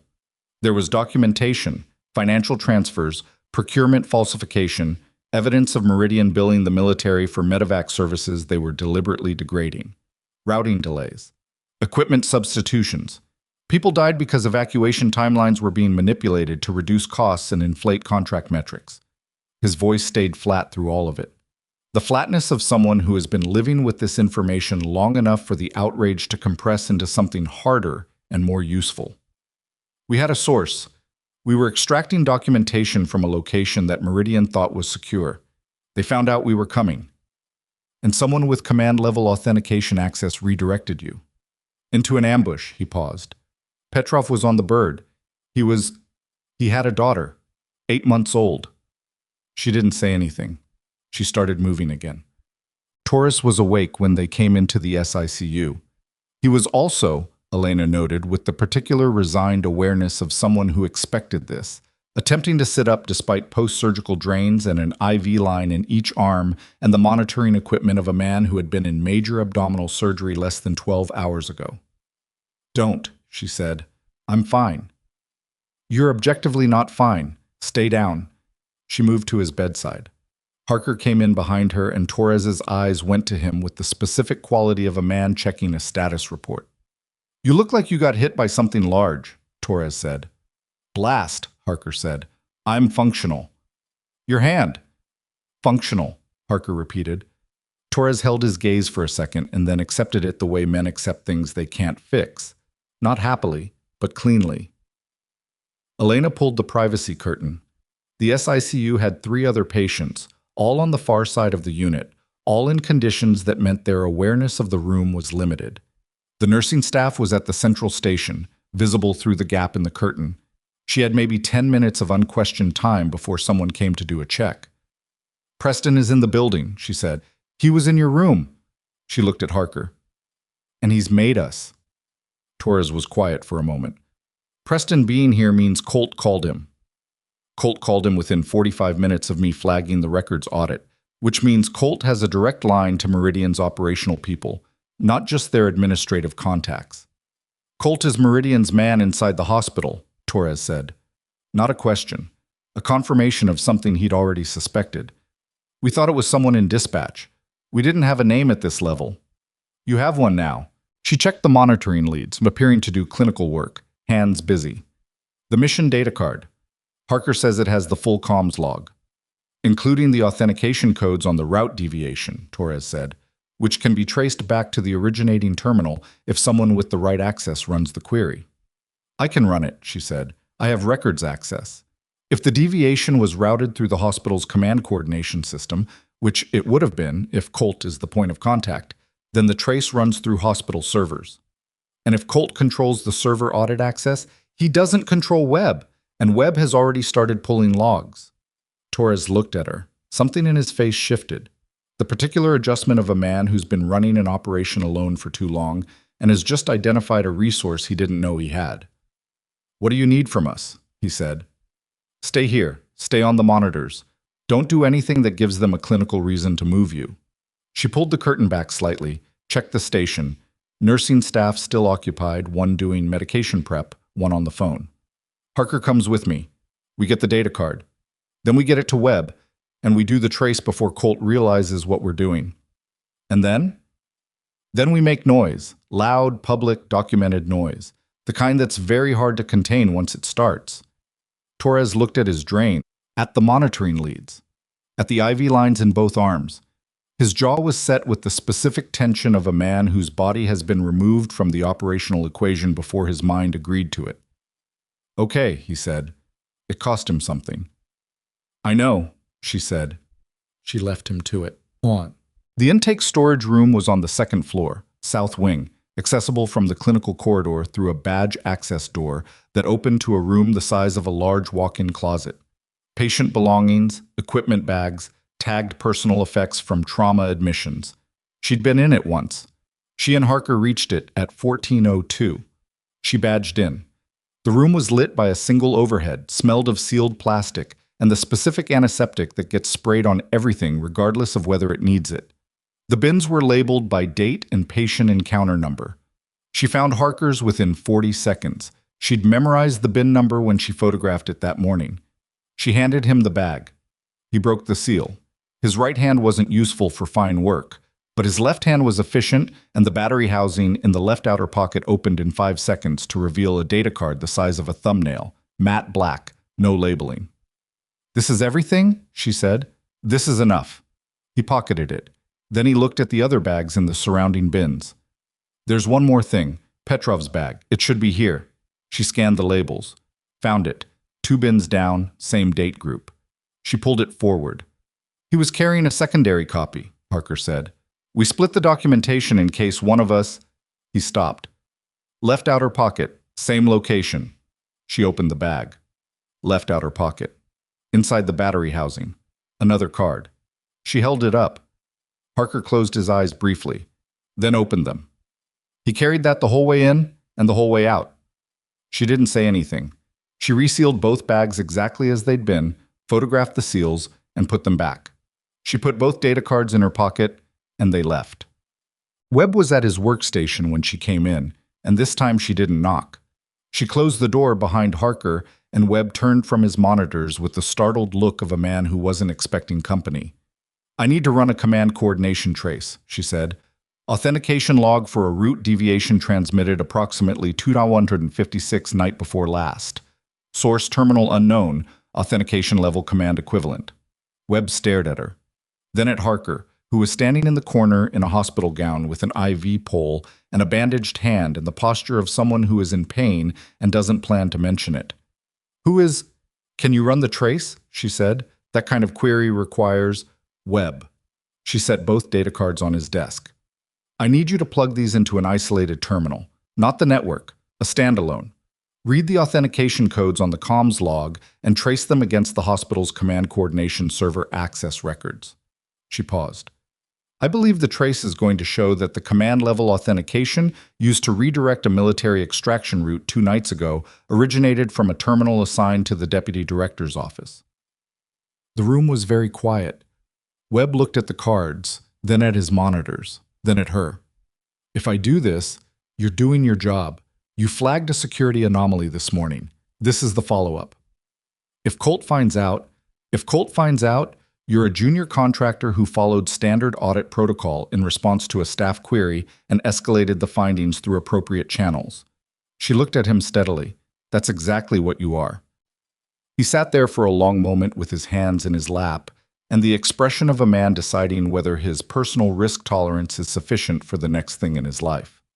Then he pulled out a standalone laptop from the cabinet under his desk. Factory issue, air-gapped, the kind kept for exactly this type of isolated analysis. "Give me 12 minutes, he said. "Well, it took 9. Webb didn't say anything when the trace resolved. He turned the laptop screen to face her and pointed at a line of data with his finger, and she read it, and then she read it again to make sure she was reading it correctly. The authentication code on the route deviation matched a login session originating from Terminal 3NE07, the administrative terminal in the northeast corner suite of the 3rd floor, the same terminal that had been used to modify the patient admission records before the mass casualty alert. The login credentials were assigned to Raymond Colt, MD, Deputy Hospital Director. The timestamp on the route deviation was 2143, 17 minutes before the record modifications began. He'd redirected the extraction route first. Then he'd started covering the records. "Print that," she said. This is evidence in what sounds like a federal matter," Webb said. His voice was slightly unsteady. I should call, print it, 3 copies, then lock the original file with your personal encryption key and back it up to the external drive in your bottom drawer. I know you have one. Every good IT person has one." He looked at her. "Then you're going to call the Naval Criminal Investigative Service duty line. Not hospital security, not internal counsel, NCIS. Do you have the number?" She did. She recited it from memory. He wrote it down. While he printed, she sent a message to the number she'd been texting since the beginning. "Confirmed. Colt, Terminal 3NE07. Authentication match on route deviation and records modification. Webb is calling NCIS now. Need eyes here." The reply came back in under a minute. "Already in motion. ETA 40 minutes. Do not let them move the patients." She typed, "Understood." Then she looked at Harker. "We have 40 minutes before this gets official." What happens in 40 minutes? Military investigators arrive, and between now and then, Colt is going to figure out that we've been in this room. How? She nodded toward the door. Through the small wired glass window in the IT office door, she could see the corridor. And in the corridor, just disappearing around the corner, the deliberate civilian clothes back of a man she recognized. Preston had followed them. Move, she said. Oh. She thought about the elevator and dismissed it. She thought about the administrative stairwell and dismissed it. Too isolated, too easy to intercept on a limited number of exits. She thought about the one place in Mercy Military Medical Center where authority actually consolidated visibly and publicly, where any action taken would be witnessed by the maximum number of people simultaneously. The ER floor, she said. Nursing station. Main Bay corridor. Why there? Because there are 30 people in that corridor at any given moment, and half of them are clinically trained observers who document everything they see. They moved. She went fast now. Actually fast. The middle ground between controlled and urgent dissolved into something more direct. Harker kept pace. He was managing the IV pole with his left hand, and his face was set against whatever was happening in his body, and he didn't ask her to slow down. They came through the stairwell door onto the ER floor at 14:31. The nursing station was exactly as she'd expected. Full midday shift presence. Reyes at his terminal, 2 other nurses on the floor, Paulson at the charge position, the ambient productive noise of a working trauma unit. A shift change was coming at 1500, and the overlap staff were beginning to filter in, which meant the floor population was actually higher than usual. She walked to the nursing station and Reyes looked up, and then looked at Harker, and then back at her with the expression he'd been carrying since the break room conversation 2 days ago. The expression of someone who has been waiting for the other shoe and has just heard it. Kovacs, she said. Did you reach her? She's on her way in. She got your message. He paused. Vasquez. What's happening? She opened her mouth to answer, and then Harmon was there, coming out of the attending lounge with a coffee cup, seeing her, seeing Harker, stopping. Why is a post-surgical patient on the ER floor, he said. I need everyone here, she said. Right now. Excuse me? Dr. Harmon, I need you to stay in this corridor. She looked at Paulson. I need the charge nurse here. I need everyone currently on shift in this corridor. The corridor, to its credit, was already paying attention. The particular attentiveness of clinical staff when something stops following the expected pattern. Heads lifting from charts, movement slowing. Harmon set his coffee down on the counter. Vasquez, what is going on? Someone in the administrative chain of this hospital used hospital systems to redirect a military extraction route 2 nights ago, she said, clearly at a volume that the corridor could hear without her raising her voice. The redirection led to an ambush. 1 man is dead. 4 others are in this facility recovering from the results. She looked at Harmon directly. The same person modified patient records to conceal the origin of the mission. The modification was traced this morning to a terminal assigned to the deputy director's office. The corridor was completely still. Harmon was looking at her with an expression that was moving through several stages simultaneously. NCIS has been notified. Investigators are en route. Estimated 40 minutes, now closer to 30. She reached into her pocket and put one of Webb's printed trace reports on the nursing station counter. That's the authentication trace. The timestamp sequence is on page 2. Nobody moved for a moment. Then Reyes picked it up. Then a voice from this corridor entrance said, That's a serious accusation. She turned. Colt was there. He'd come down from the 3rd floor. How much he'd heard from the corridor entrance, she didn't know, but enough to know the situation had moved beyond the containment stage. Preston was not visible, but she calculated he was within 30 seconds. Colt's expression was still practiced, still controlled. The machinery was running, but the surface was intact. Dr. Colt, Harmon said carefully. Dr. Harmon. Colt looked at Elena. Nurse Vasquez has been engaged in an unauthorized investigation using patient records access for non-clinical purposes. I was in the process of initiating a formal review. The trace document on that counter shows your login credentials on the authentication log for a military route deviation, Elena said. The timestamp is 2:143, 2 nights ago. Your office terminal. Your credentials. Credentials can be compromised. Login records can be fabricated. By a probationary nurse on her 3rd day? Reyes said from the station. He was still holding the paper. His voice was completely level. That's what you're saying. Colt looked at him. The practiced quality flickered, very briefly, but it flickered. This is an administrative matter. Where's Preston? Elena said. A pause. Small, significant. I don't know who. Marcus Preston, Meridian Logistics Group. He's been in this building since at least the night of the mass casualty. He was in this patient's room approximately 40 minutes ago without proper visiting authorization.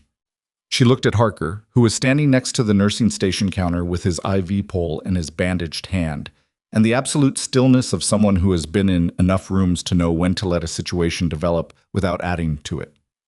You provided his administrative badge. The corridor had not moved. 12 people, nurses, residents, an orderly, a physician, standing in the natural positions they'd been in when this started, nobody pretending to work, everyone present. Harmon said quietly, Ray, tell me this isn't what it sounds like. Colt looked at him. Something passed between them. Whatever passes between people who've worked in the same institution for years and built a functional, if not warm, professional regard, when one of them realizes the regard was asymmetric. Marcus. Harmon's voice was different now. Not the authoritative bark of the trauma bay. Something older. Tell me. Colt's face did something that was almost human, for about 2 seconds. Then it closed back down into the controlled surface, and he said, I need to make a call. No, Elena said. He looked at her. You don't get to make a call, she said. We have 30 minutes before federal investigators arrive and your options change significantly between now and then. But you don't get to make a call. She paused. Sit down. The corridor held its breath. Colt stood there. A 62-year-old man in a well-cut suit in a hospital corridor with fluorescent lighting and a nursing station and a post-surgical patient in a gown holding an IV pole and a probationary nurse in scrubs who had been working in his building for 3 days telling him to sit down. He sat down. In the chair beside the nursing station. He sat down and folded his hands in his lap and looked at the floor. The sound the corridor made was not dramatic. It was just the sound of people exhaling. Kovacs arrived at 1448 in civilian clothes with the expression of a woman who had received an unusual message and driven to work on her day off, prepared for anything. She took one look at the corridor, at Colt in the chair, at Harker by the counter, at Elena standing near the station, and said to no one in particular, all right. Then she went to the nursing station, picked up the authentication trace, read it, and said to Elena, How long have you been building this? Since the first night.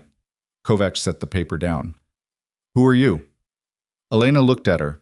The corridor was still populated, but nobody had left. Staff who'd come in for the shift overlap had stayed when they realized what they'd walked into. Harmon was sitting on the edge of the supply cart with his coffee cup in his hand, forgotten, going cold. My name is Elena Vasquez, she said. I'm a registered nurse. Everything in my personnel file is accurate. And everything that's not in your personnel file is classified. She paused. Until about 30 minutes from now, when it won't be. Kovacs considered that. The patients, the SEALs. You were connected to them before you came here. I was connected to their unit a long time ago, different capacity. What capacity? Elena was quiet for a moment. Combat medic, special operations attached, 6 years embedded, 3 deployments, 2 classified theaters. She said it the way you say facts about someone else, flat, informational, without the weight that comes from having lived it. I left the operational structure 3 years ago. Officially, I left it 6 years ago. The gap between those 2 statements is also classified, but the investigators who are coming will be able to fill it in. The corridor absorbed this. Harmon put his coffee cup down on the cart beside him, very carefully. The tamponade, he said. Day 1. Limbs patient. Yes. The chest seal in Bay 2. The fast in Bay 4. The blood bank access code. Yes. You've done all of that before. In the field. More than once. He looked at her for a long time. He was a man who prided himself on reading rooms, reading situations, reading people. And she had been in his building for 3 days, and he had seen Rookie and looked no further. She could see him reassembling the last 72 hours from a different angle and coming up with a shape he didn't have language for yet. The recommendation you made in Lim's room, he said. I told you that you got lucky. I know. I was wrong. I know that too, she said. He looked at his hands, then back at her. I owe you an apology. Later, she said. Right now I need you to be the senior physician on this floor for the next 26 minutes. What does that mean practically? It means if anyone tries to access the SICU or rooms 312 through 316 without clinical authorization, you deny it on medical grounds. Post-surgical patients, restricted access, physician order required. That's your call to make, and it supersedes administrative authorization. He straightened. And the thing that happened in his face when he straightened was the thing she'd seen in the trauma bay. The quality of a man who becomes more himself under pressure rather than less. Done, he said. He put the coffee cup down, stood up, and walked toward the SICU corridor with the specific, purposeful momentum of a trauma surgeon who has decided what the next task is. Preston came in at 5901. He came through the ambulance bay entrance, the back way, which suggested he'd been outside and had made a decision. I was moving with the controlled urgency of a man executing a plan he didn't have time to revise, and he was not alone.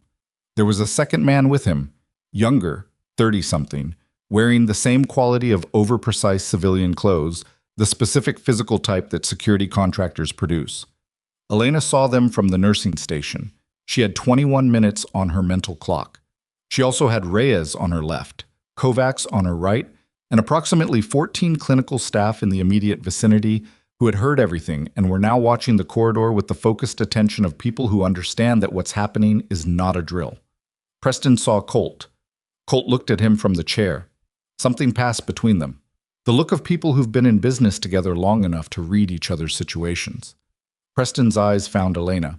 He stopped in the corridor 7 feet away, with the younger man beside him and 14 clinical staff around them and fluorescent light overhead making everything equally, unflatteringly visible. Nurse Vasquez, he said. Like the morning. Like none of the intervening time had happened. Mr. Preston, you've caused a significant amount of disruption. I've documented a significant amount of criminal activity, she said. The disruption is incidental. The documentation is contested. The authentication trace is server-generated. Webb can walk NCIS through the methodology in about 15 minutes. A pause. Webb is a junior contractor. Webb is honest and precise and has been doing his job correctly since this morning. She looked at Preston steadily. You should have moved faster. The younger man beside Preston shifted his weight. Reyes, to her left, moved one step to bring himself slightly forward, which was both unnecessary and noted. She was aware of Kovac's stillness on her right, the stillness of someone who has decided to be immovable and is very good at it. You don't have authority here, Preston said. I'm a nurse in the hospital where your contractors committed a federal crime, she said. I have exactly the authority I need. Your probationary staff, who's been here 3 days, she said, and found what your organization has apparently been operating for significantly longer. She tilted her head. How long has Colt been on Meridian's payroll? Silence. How many medevac reroutes? How many delayed evacuations? How many people died in transit because Meridian was billing for services and cutting corners on delivery? Her voice was still level, still even. The words were landing in a corridor with 14 witnesses, and that was exactly where she needed them to land. You were at the debrief 6 years ago, when they decided the operational unit that had documentation on Meridian's procurement fraud needed to be restructured. I was there. You know I was there. Preston's face, for the first time, showed something underneath the practiced surface. Not guilt, not quite. Something older and more complicated than guilt. The expression of a man who made choices a long time ago and has been managing the consequences ever since, and is now in a corridor with fluorescent lights running out of room to manage. You don't know what you're talking about, he said. His voice was still controlled, but the cadence had changed. I have 6 years of knowing exactly what I'm talking about, she said. She pulled the 2 data cards from her pocket and set them on the nursing station counter. Mission comms log, she said. Authentication codes on the route deviation. The documentation your operation went to considerable lengths to prevent from reaching this building. She paused. It's here. It's been backed up in 3 locations since 40 minutes ago. and the people who are coming are going to want to see it. Preston looked at the cards, then at her, then at the 14 people in the corridor. The younger man beside him had stopped shifting his weight. He was standing very still. She noted that as a data point. Men who stop fidgeting when they've realized the room is different than they thought. The ambulance bay doors opened behind Preston. Cold San Diego evening air moved through the corridor. 4 people in federal investigator credentials came through the doors. Not 40 minutes. 32. Someone on the other end of the number she'd been texting had moved faster than estimated. The lead investigator was a woman, mid-40s, compact, with a badge that identified her as NCIS Special Agent Diane Rourke, and the specific quality of a person who walks into rooms where something has already happened and immediately starts understanding what that something was. She took in the corridor in about 4 seconds. Colt in the chair, Preston in the middle of the floor, Elena at the nursing station, Harker with his IV pole. The 14 clinical staff arranged in the organic, uncoordinated circle of witnesses. "Who's the senior clinical officer?" Rourke said. Harmon's voice came from the SICU corridor entrance, where he'd apparently been listening. "That's me, Dr. Marcus Harmon. I need you to secure access to the SICU and post-surgical rooms 312 through 316. Already done," he said. Rourke looked at Elena. "You're Vasquez." "Yes." "You have documentation." Elena nodded at the nursing station counter, the printed trace, and the 2 data cards side by side. "And Webb in IT has the server-side backup. He's been waiting for your call." Rourke walked to the counter, picked up the trace first, read it without expression, put it down, looked at the data cards, looked at Elena. "How long have you been building this?" she said. It was the same question Kovacs had asked. Elena gave the same answer. "Since the first night." Rourke turned to her team. 2 of them moved toward Preston. 2 moved toward Colt. Preston didn't resist. He stood very still with the posture of a man who has already calculated the legal topography and found it unfavorable. Colt stood up from the chair before anyone reached him, which was the gesture of someone who still wanted to control one small thing. He looked at Elena as he stood. "I had reasons," he said. "Not defending, just saying." "I know," she said. "People with reasons are the most dangerous kind." He looked at her for another moment. Then he went with the investigators. The corridor afterward was the kind of quiet that follows the removal of pressure. Not peaceful, just suddenly aware of itself. Staff stood in the positions they'd been in during the arrest, and slowly, one by one, began to move again. Reyes sat back down at his terminal. The orderly with the cart resumed moving it. Someone somewhere down the floor asked a question about a patient and got a clinical answer, and the machinery of the hospital resumed its function. Kovacs came to stand beside Elena at the nursing station. She looked out at the corridor for a moment. "The scratch on your locker," she said, "the one that says rookie. I noticed it on the first day. Does it bother you?" Elena thought about it, about all the things the word had cost her in the past 3 days. The dismissals, the deliberate exclusions, the specific professional condescension of people who'd placed her in a category based on a badge and stopped there. "No," she said. "It was true. You can't be hurt by a measure that doesn't apply." Kovacs nodded slowly. "I should have seen it earlier, what you were." "You saw the work," Elena said. "That was the right thing to look at." Kovacs was quiet for a moment. Then, "The tamponade on day 1, you knew immediately. I've seen it in the field, several times, in conditions where the imaging option didn't exist. And the chest seal technique. TCCC protocol. Tactical combat casualty care. Modified for single medic application in low visibility environments. Where did you learn it?" Elena looked down the corridor. At the ambulance bay doors, still closed now. At the nursing station where Reyes was back at his chart. At the supply room where Harker's field bag was still in its bin, resealed, the evidence cards gone. "The same place I learned everything that mattered," she said. "In the field. With people counting on me to know it." Kovacs considered that. Then she picked up the authentication trace from the counter, looked at it once more, and put it back down. "NCIS is going to want a statement from you," she said. "I know. Multiple statements, probably. I know. Is there anything in your background that's going to complicate that process? Elena looked at her. Probably, she said, but it'll complicate it in the direction of additional evidence, not away from it. Kovac accepted that with a nod. Then she straightened, smoothed her hands on her civilian clothes, and picked up the charge clipboard from the nursing station counter with the air of a woman resuming her shift. Then let's keep the floor running, she said. We still have patients. Yes, ma'am, Elena said, and she went back to work. The floor ran. That was the thing about hospitals. They didn't stop for arrests or revelations or the specific gravity of a night that had just changed the institutional architecture of the place permanently. The monitors beeped, the IV pumps cycled, the post-surgical patients needed their vitals checked on schedule, and the medication passes didn't care that federal investigators were still on the second floor with Webb, pulling server logs, building the case layer by layer the way these things get built. Elena moved through the remainder of the shift with the same contained efficiency she'd brought to every shift since the first one, and the floor moved with her, and that was enough. Reyes didn't ask her anything else that afternoon. He worked beside her with the particular discretion of someone who had decided that what he'd witnessed was larger than the questions he had about it, and that the questions could wait. Twice she caught him looking at her with the expression he'd worn since the break room, the recalibrating look, the look of a man adjusting the scale he'd been using to measure something. And both times he went back to his chart without comment, which was its own kind of respect. Parker was returned to room 314 at 15:30, after an NCIS agent had taken a preliminary statement. Elena checked his IV on the way past. The portable pole, still running, the line still good, and he looked at her from the bed and said, Torres is going to want to know what happened. I'll tell him. He's going to be insufferable about it.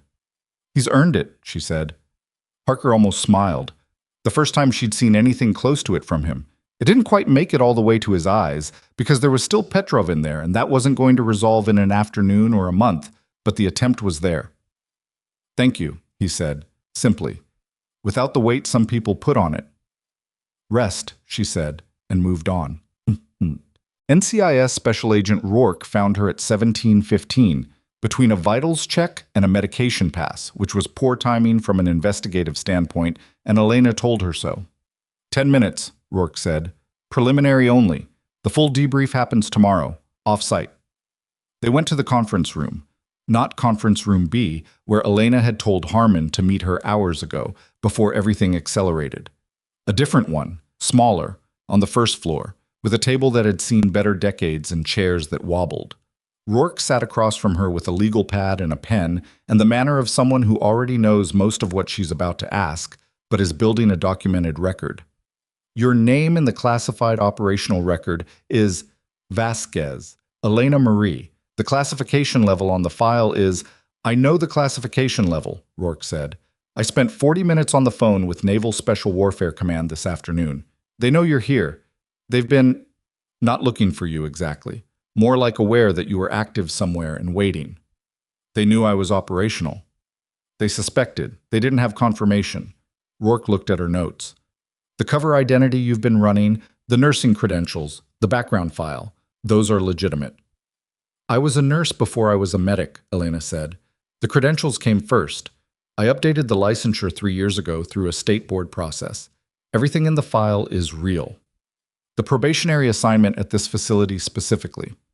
I identified Mercy as the likely contact point when I tracked the Meridian procurement data back to their regional medical contracts. Colt's name came up in financial records that a source pulled 8 months ago. I needed access to the facility to confirm the depth of the connection and document the relationship between the contract irregularities and operational outcomes. You've been working this for 8 months. 14 months total. 8 months on this specific thread. Rourke wrote something. Alone. Mostly, the number you've been texting is someone I trust who has better communications infrastructure than I do. She paused. That person's identity isn't mine to give you. Rourke looked at her over the legal pad. That's going to be a conversation. I know. Have it with me tomorrow. Rourke studied her for a moment. She had the quality of a good investigator. Not pressing, not retreating, just staying present with the question until the room decided what to do with it. The debrief 6 years ago, she said. The operational unit restructuring. What happened? Elena looked at the table. At the old surface of it, coffee rings, the ghost of a pen mark, the specific wear pattern of a piece of furniture that has held 1,000 conversations. There was documentation, she said, evidence of Meridian's contract fraud going back 11 years, medical supply falsification, medevac routing manipulation, equipment substitution. People died. In transit, in the field, in facilities that were running degraded because the supply chain was being skimmed. She paused. I helped compile that documentation. A team of us. We were scheduled to deliver it through official channels. And instead? Instead, the debrief happened, with Preston in the room, and two people whose names are in the classified file and whose clearance levels made the debrief itself classified.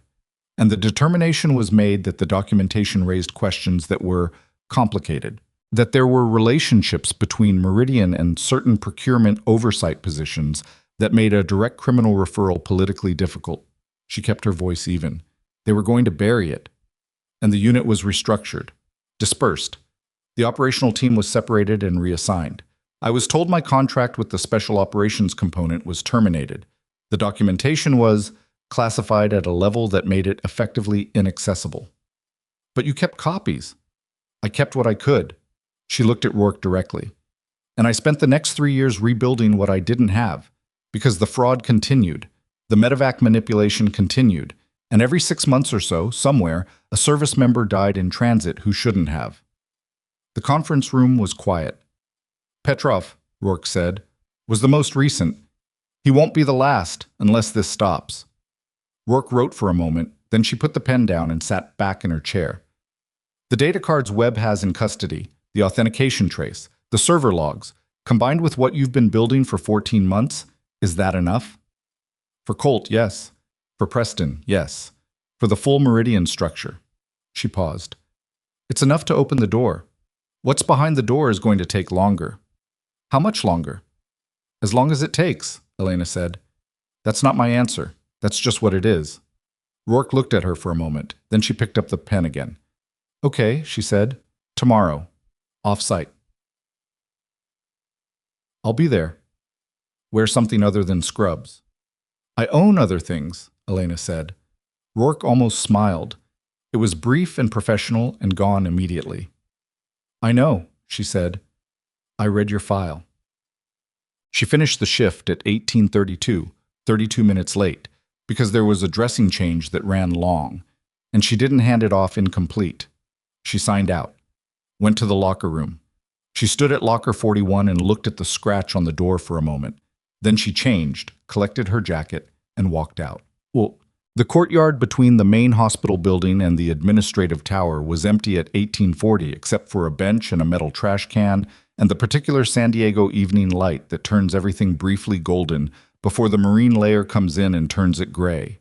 She sat on the bench because her feet had been moving for 13 hours and they were communicating that fact.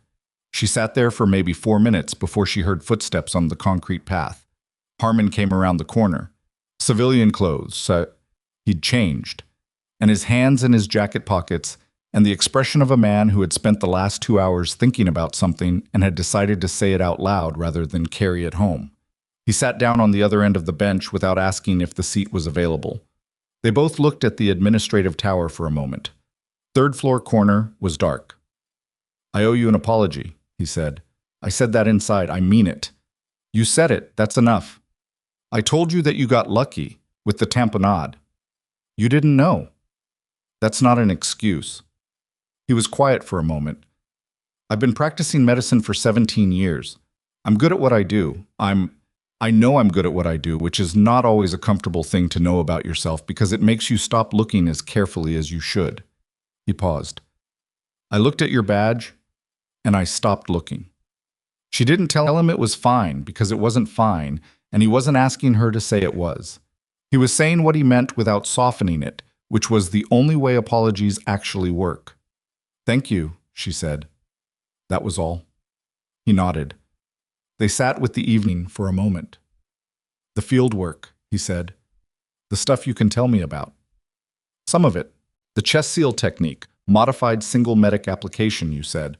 In a vehicle, in the dark, with one hand sometimes. You adapt. He was quiet. I've been in operating rooms for 17 years. Controlled environment, team, optimal lighting, every instrument I need within arm's reach. He looked at his hands. I've thought of that as demanding, high stakes. He stopped. It is demanding, she said. Different demanding. Yeah, he exhaled. Yeah. He stood up, put his hands back in his pockets. The floor is going to be strange for a while. With Colt gone. The administrative restructuring is going to... That's not my problem, she said. That's above both our pay grades. Are you staying? He said. At Mercy. She looked at the dark window on the third floor. I don't know yet. For what it's worth. He stopped. Seemed to reconsider whatever formulation he'd prepared. The floor could use someone who knows what you know, not as a probationary, as actual staff. Kovacs would have to agree. Kovacs already agreed. She called me 20 minutes ago. Elena looked at him. He was looking at the tower with the same expression he got in the trauma bay. Focused, decided, slightly uncomfortable with sentiment. I'll think about it, she said. He nodded. That's more than I expected. He turned to go, then stopped. The Brennan patient. Day 1. The tamponade. I told Lim afterward that the observation was sound and that I'd been dismissive of the nurse who made it. You didn't have to do that. I did, actually. He put his hands back in his pockets. Good night, Vasquez. Good night, Dr. Harmon. He walked back toward the building. She watched him go. Torres was extubated on the morning of the third post-operative day and moved from the SICU to a step-down room, which was faster than the surgical team had projected and was generally attributed to the stubbornness of the patient rather than any exceptional clinical outcome. By the 5th day, he was sitting up and eating real food and had been visited by 2 NCIS agents and a JAG officer and someone from Naval Special Warfare Command whose name and rank Elena was not privy to, and he'd given them what they needed and then asked everyone to leave. She came in on the afternoon of the 5th day during her shift. He was at the window, sitting in the chair beside it, not the bed, which meant he'd been up and moving, which was both good and inadvisable. You should be in the bed, she said. I'm sitting. The chair is not the bed? The chair is adjacent to the bed. That's practically the same. She checked his surgical site through the gown, healing correctly, no signs of dehiscence, the drain output exactly where it should be on day 5. She adjusted his IV line. He watched her do all of this with the patience of someone who has learned to let things that need doing get done. The NCIS briefing, he said. How did it go? 14 months of documentation plus the server logs plus the data cards. Preston and Colt were formally charged 2 days ago. Federal procurement fraud, obstruction, conspiracy. She paused. They're also looking at the medevac routing records going back 11 years, trying to establish the full scope of the delayed evacuation issue. How many? She'd been asking herself the same question for days, running the numbers she'd accumulated across 14 months of tracking, and the answer was still the same kind of answer that doesn't sit still when you try to hold it. More than we know yet, she said. Fewer than there would have been if nobody ever looked. He absorbed that. His jaw worked once, stopped. Petrov's family, he said. NCIS has confirmed they'll be notified through official channels.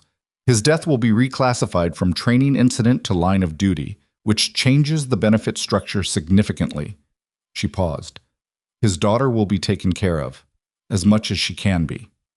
Torres looked out the window. His face was controlled, but not closed.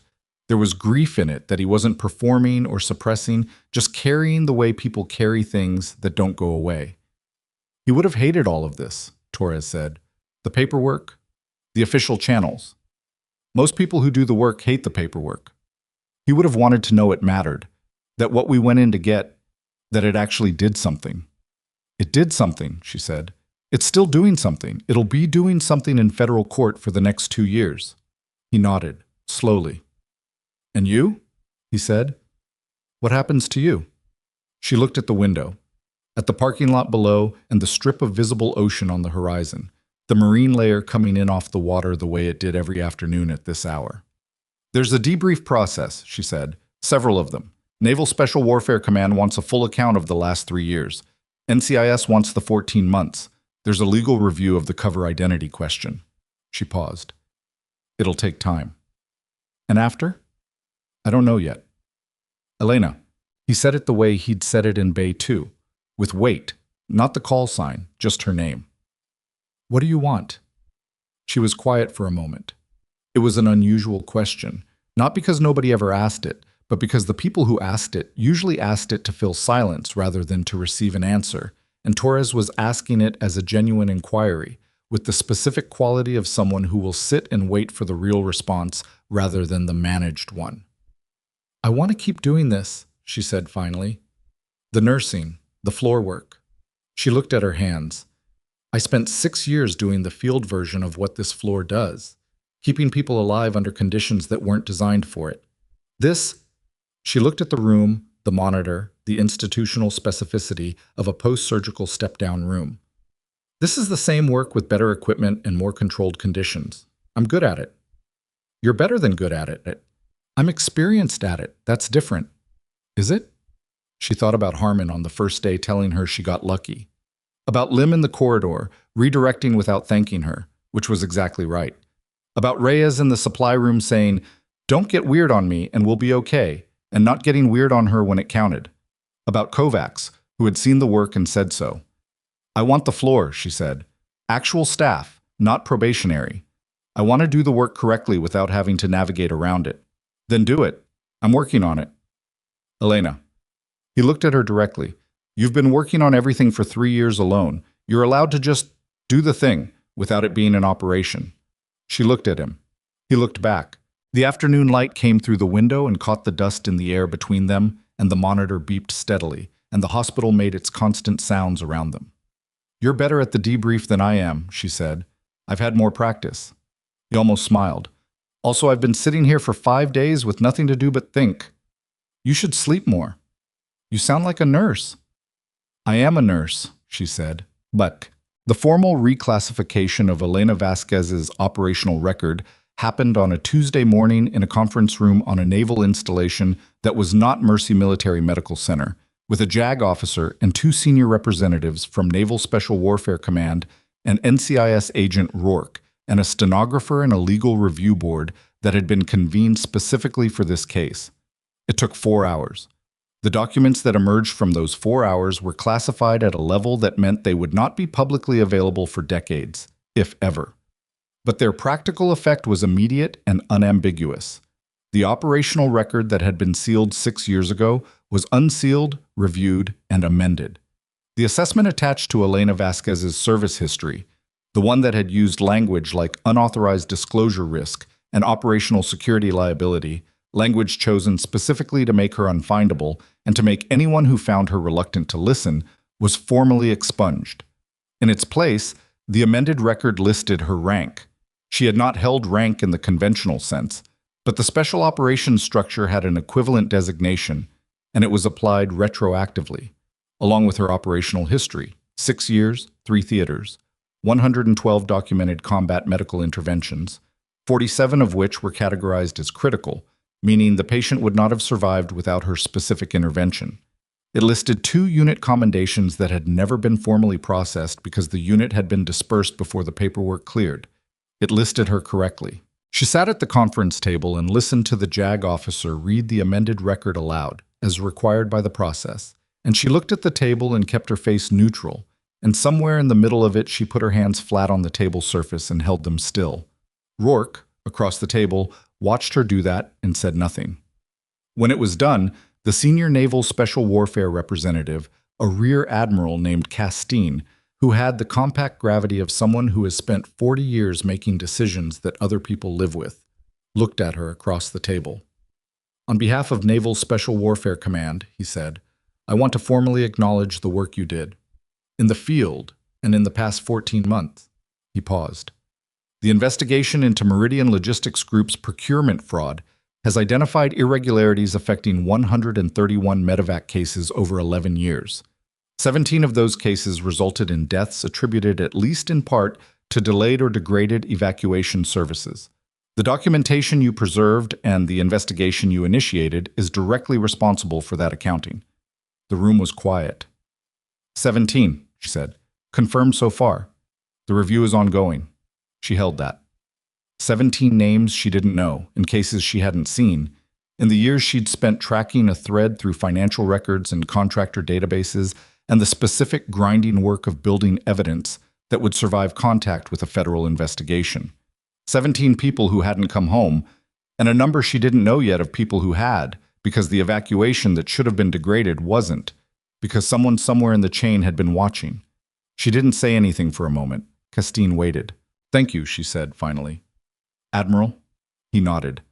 "The service record stands as amended. Your nursing licensure is confirmed active. Any institutional questions regarding your probationary status at Mercy Military Medical Center will be resolved through the command structure there." He paused. "I understand you've been offered a permanent staff position." "I'm considering it." "Consider it favorably," he said. It was not an order. It was the specific tone of a senior officer who has decided something is the right call and is communicating that without requiring compliance. She looked at him steadily. "I'll let the charge nurse know." Castine almost smiled. It was brief and genuine and gone in a second. "Dismissed," he said. She drove back to the apartment. She sat at the desk by the window and opened the legal pad. The pages she'd written and photographed on the first nights were still there. The facility layout, the access points, the camera angles, the duty officer log, the names. She flipped through them. The shorthand of a person who'd been working in compressed conditions for so long that the compression had become the natural state. She looked at it for a while. Then she closed the pad and put it in the desk drawer, locked it, took the key and put it in her jacket pocket. She picked up her phone and called the number she'd been texting for 14 months. It rang twice. "Done?" said the voice on the other end. "Done," she said. A pause. "All of it?" "The federal case is open. The record is amended. Colt and Preston are charged. The medevac review is ongoing." She looked out the window at the parking lot and the strip of evening sky. "As done as it gets? You okay?" She thought about that, about what okay meant after 14 months of operating in a cover identity in a facility that contained the person she'd been tracking, about what it meant after 3 years of being the kind of small and invisible that is actually a form of work, about what it felt like to have a document in a classified filing system somewhere that finally said her name correctly. "Yeah," she said. "Getting there." "What do you need?" "Nothing," she said. "I think I'm done needing things from you." A long pause. "That's the best thing you've ever said to me. Don't get sentimental. Never." A beat. "Elena, you did good." She sat with that for a moment. Outside, a car pulled into the parking lot. Someone coming home from a shift somewhere. A person with a regular life doing a regular thing. The marine layer had come all the way in, and the sky was the uniform gray of a San Diego evening in which the distinction between cloud and air disappears. "Take care of yourself," she said. "You too." She ended the call. She was back at 0545. Locker 41, the scratch on the door. She opened it, changed into scrubs. Someone had added to the scratch at some point in the last few days. She hadn't noticed when, hadn't been looking for it. But someone had taken a pen or a marker and written something small under the word rookie. It said, "but not really."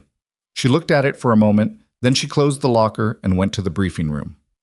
Kovacs ran the briefing. She was back on schedule, fully present, with the clipboard and the efficient economy of someone who runs 11-year-old institutional machinery by understanding it better than the institution does. She went through the handoff report with her usual precision. Overnight cases, surgical updates, the administrative situation, which was ongoing and not the floor's immediate concern, staffing assignments for the day. "Vasquez," she said at the end. "Ma'am, you're off probation. Permanent staff effective today. Full clearance, full patient assignment, full access." She looked down at her clipboard. "Try not to do anything in the first hour that I have to write a report about." "I'll try," Elena said. Kovacs moved on to the next item. Reyes, sitting 2 seats down in the briefing room, was looking at his phone with the deliberate absence of expression of someone who is very carefully not reacting to something. She could see the corner of his mouth. Torres walked out of Mercy Military Medical Center on the 8th post-operative day, which was 2 days ahead of the surgical team's conservative estimate and 1 day ahead of the attending's more optimistic one. He was ambulatory, cleared for low-activity recovery, and had been told in terms that left no interpretive room to not do anything that resembled his job for a minimum of 6 weeks. Parker was already out, discharged on day 6, pending outpatient follow-up for the hand, which was going to need more work, but which the vascular surgeon had confirmed was functionally viable. The other surviving members of the team had been through similar processes: statement to NCIS, medical discharge clearance, the specific institutional processing that follows a covert mission that has become, whether anyone wanted it to, a federal criminal case. Torres stopped at the nursing station on his way out. He was in civilian clothes, the first time she'd seen him in anything other than hospital gown or tactical gear. And he looked like a person rather than a patient, which was its own kind of information about how far he'd come in 8 days. Reyes and 2 other nurses were at the station. Elena was writing a medication note. She looked up. "Leaving?" she said. "Leaving." He set a paper bag on the counter. "Coffee, for the station. I didn't know what people took, so I got an assortment." Reyes reached into the bag immediately. "This is the good kind." "I asked the charge nurse," Torres said. "Kovacs told you what coffee to bring?" "She told me what not to bring. I inferred the rest." Elena capped her pen. She stood up from the station and came around to where he was standing. She wasn't sure what she was going to say until she was standing in front of him, and then she wasn't sure she was going to say anything, and they stood there for a moment in the middle of the nursing station corridor with the hospital running around them. "The hand therapy is important," she said finally. "Parker's going to want to skip it. I'll make sure he doesn't. The follow-up with the NCIS review board, I know. And the operational debrief with Elena." He said it quietly. "I know. I've done this before." She looked at him. He looked back. 8 days of a hospital, a federal investigation, a classified record amended in a conference room on a naval installation, and underneath all of it the 6 years that had come before, which neither of them had discussed directly because the direct discussion would take longer than the situation had allowed. "Come back sometime," she said, "under better circumstances." "I will." He held out his hand. She shook it. His grip was still strong despite everything. He'd always had a strong grip. She remembered that. "Ghost," he said, very quietly. "One last time." "Don't," she said, same as always. But without the edge she'd given it in Bay 2, in the dark, when she was still deciding whether to be found. He nodded, picked up his discharge bag, walked toward the exit. At the door he stopped, turned, and looked back at the nursing station, at Reyes investigating the coffee bag, at the 2 other nurses in their orbit, at the monitoring screens and the supply carts, and the controlled, purposeful machinery of a floor that had been through something and was continuing anyway. At Elena, standing in the middle of it. He raised his hand once. She raised hers. He walked out. The morning moved the way mornings move in trauma units, with volume and pace and the grinding, necessary weight of people whose bodies had brought them here and who needed what this floor could give them. She moved through it with the efficiency of someone who knows the work and has stopped managing the gap between who they appear to be and who they are. The gap was closed. The record said her name. The locker was hers. Around 09:30, she was in Bay 3 doing a dressing change when Calloway came in, the resident, younger than she kept remembering, with the earnest intelligence of someone still in the process of becoming the doctor he was going to be. "I heard your permanent staff," he said, "as of today." He was quiet for a moment, watching her work. "I also heard some of what the NCIS people were saying about your background. Some of it's classified. The part that isn't..." He stopped. "The chest seal technique. The fast. The blood bank protocol." He looked at his own hands. "Would you be willing to... if you had time, would you be willing to teach some of that? The field adaptation stuff. I've been in this hospital for 3 years, and I've never learned what to do when the equipment isn't there." She finished the dressing, smoothed the tape along the edge, checked the edges for adhesion. "Talk to Harmon," she said. "Tell him I'll put together a case-based session. Tactical medicine adapted for trauma nursing and emergency medicine. Once a month, voluntary attendance." She paused. "Tell him I want it in the schedule, not informal. If it's worth doing correctly." Calloway nodded. "He'll agree." "I know he'll..." "That's why I said it." He stood there for a moment. "I'm sorry," he said. "I was dismissive when you first got here. You made the call on the chest seal, and I questioned it, You questioned it correctly, she said. You asked for the reasoning. That's what you're supposed to do. She looked at him directly. The problem wasn't the question. The problem was the assumption underneath the question. Those are different problems, and only one of them is yours. He absorbed that. Okay, he said. Go do your rounds, she said. You've got 3 post-surgical checks before noon. He went. She took her lunch break on the same bench in the courtyard where she'd sat with Harmon a week ago. The administrative tower was behind her, the third-floor corner office still dark. It would stay dark while the Federal Review determined what to do with the position, which would take time, which was fine. The marine layer had burned off by midday, and the sky was clear, and the October light was the specific flat California gold that isn't warm exactly, but isn't cold either, just present. She ate her lunch. A sandwich she'd made at 05:30 and put in the locker. It was fine. She'd eaten worse in worse places. She thought about Petrov's daughter, 8 months old, a name she didn't know, a face she'd never seen, a person who would grow up without knowing her father, but would grow up with the full benefit structure of a confirmed line-of-duty death rather than an ambiguous training incident, which was a small and insufficient but real difference. She thought about 17 names she didn't have, cases she'd never see. People who hadn't come home because a contractor had decided evacuation timelines were a cost variable rather than a lifeline, and who might, the word was always might, have come home if the investigation had happened sooner. She didn't dwell on that. She'd learned not to dwell on that, which was different from not feeling it. She finished the sandwich, folded the wrapper, put it in the trash. She sat for another 5 minutes with her face in the flat October light and her hands in her lap, and the sounds of the hospital around her, distant, institutional, the sound of a place that runs continuously because the alternative is unacceptable. Then she went back inside. There is a kind of courage that gets seen, the dramatic moment, the public stand, the thing that happens in front of witnesses and gets recorded and remembered. And there is a kind of courage that operates entirely without that, the kind that shows up at 0545 and does the work in the dark and carries the weight of what it knows without anyone knowing it's carrying anything, and keeps going and doesn't ask to be found, and is found anyway because eventually the truth is heavier than the systems built to suppress it. Elena Vasquez had been both kinds. She knew the difference. She knew which one was harder. She knew which one she'd keep choosing. The floor ran. The monitors beeped. The patients needed what the floor could give them. She gave it. The greatest battles are not always fought on distant ground.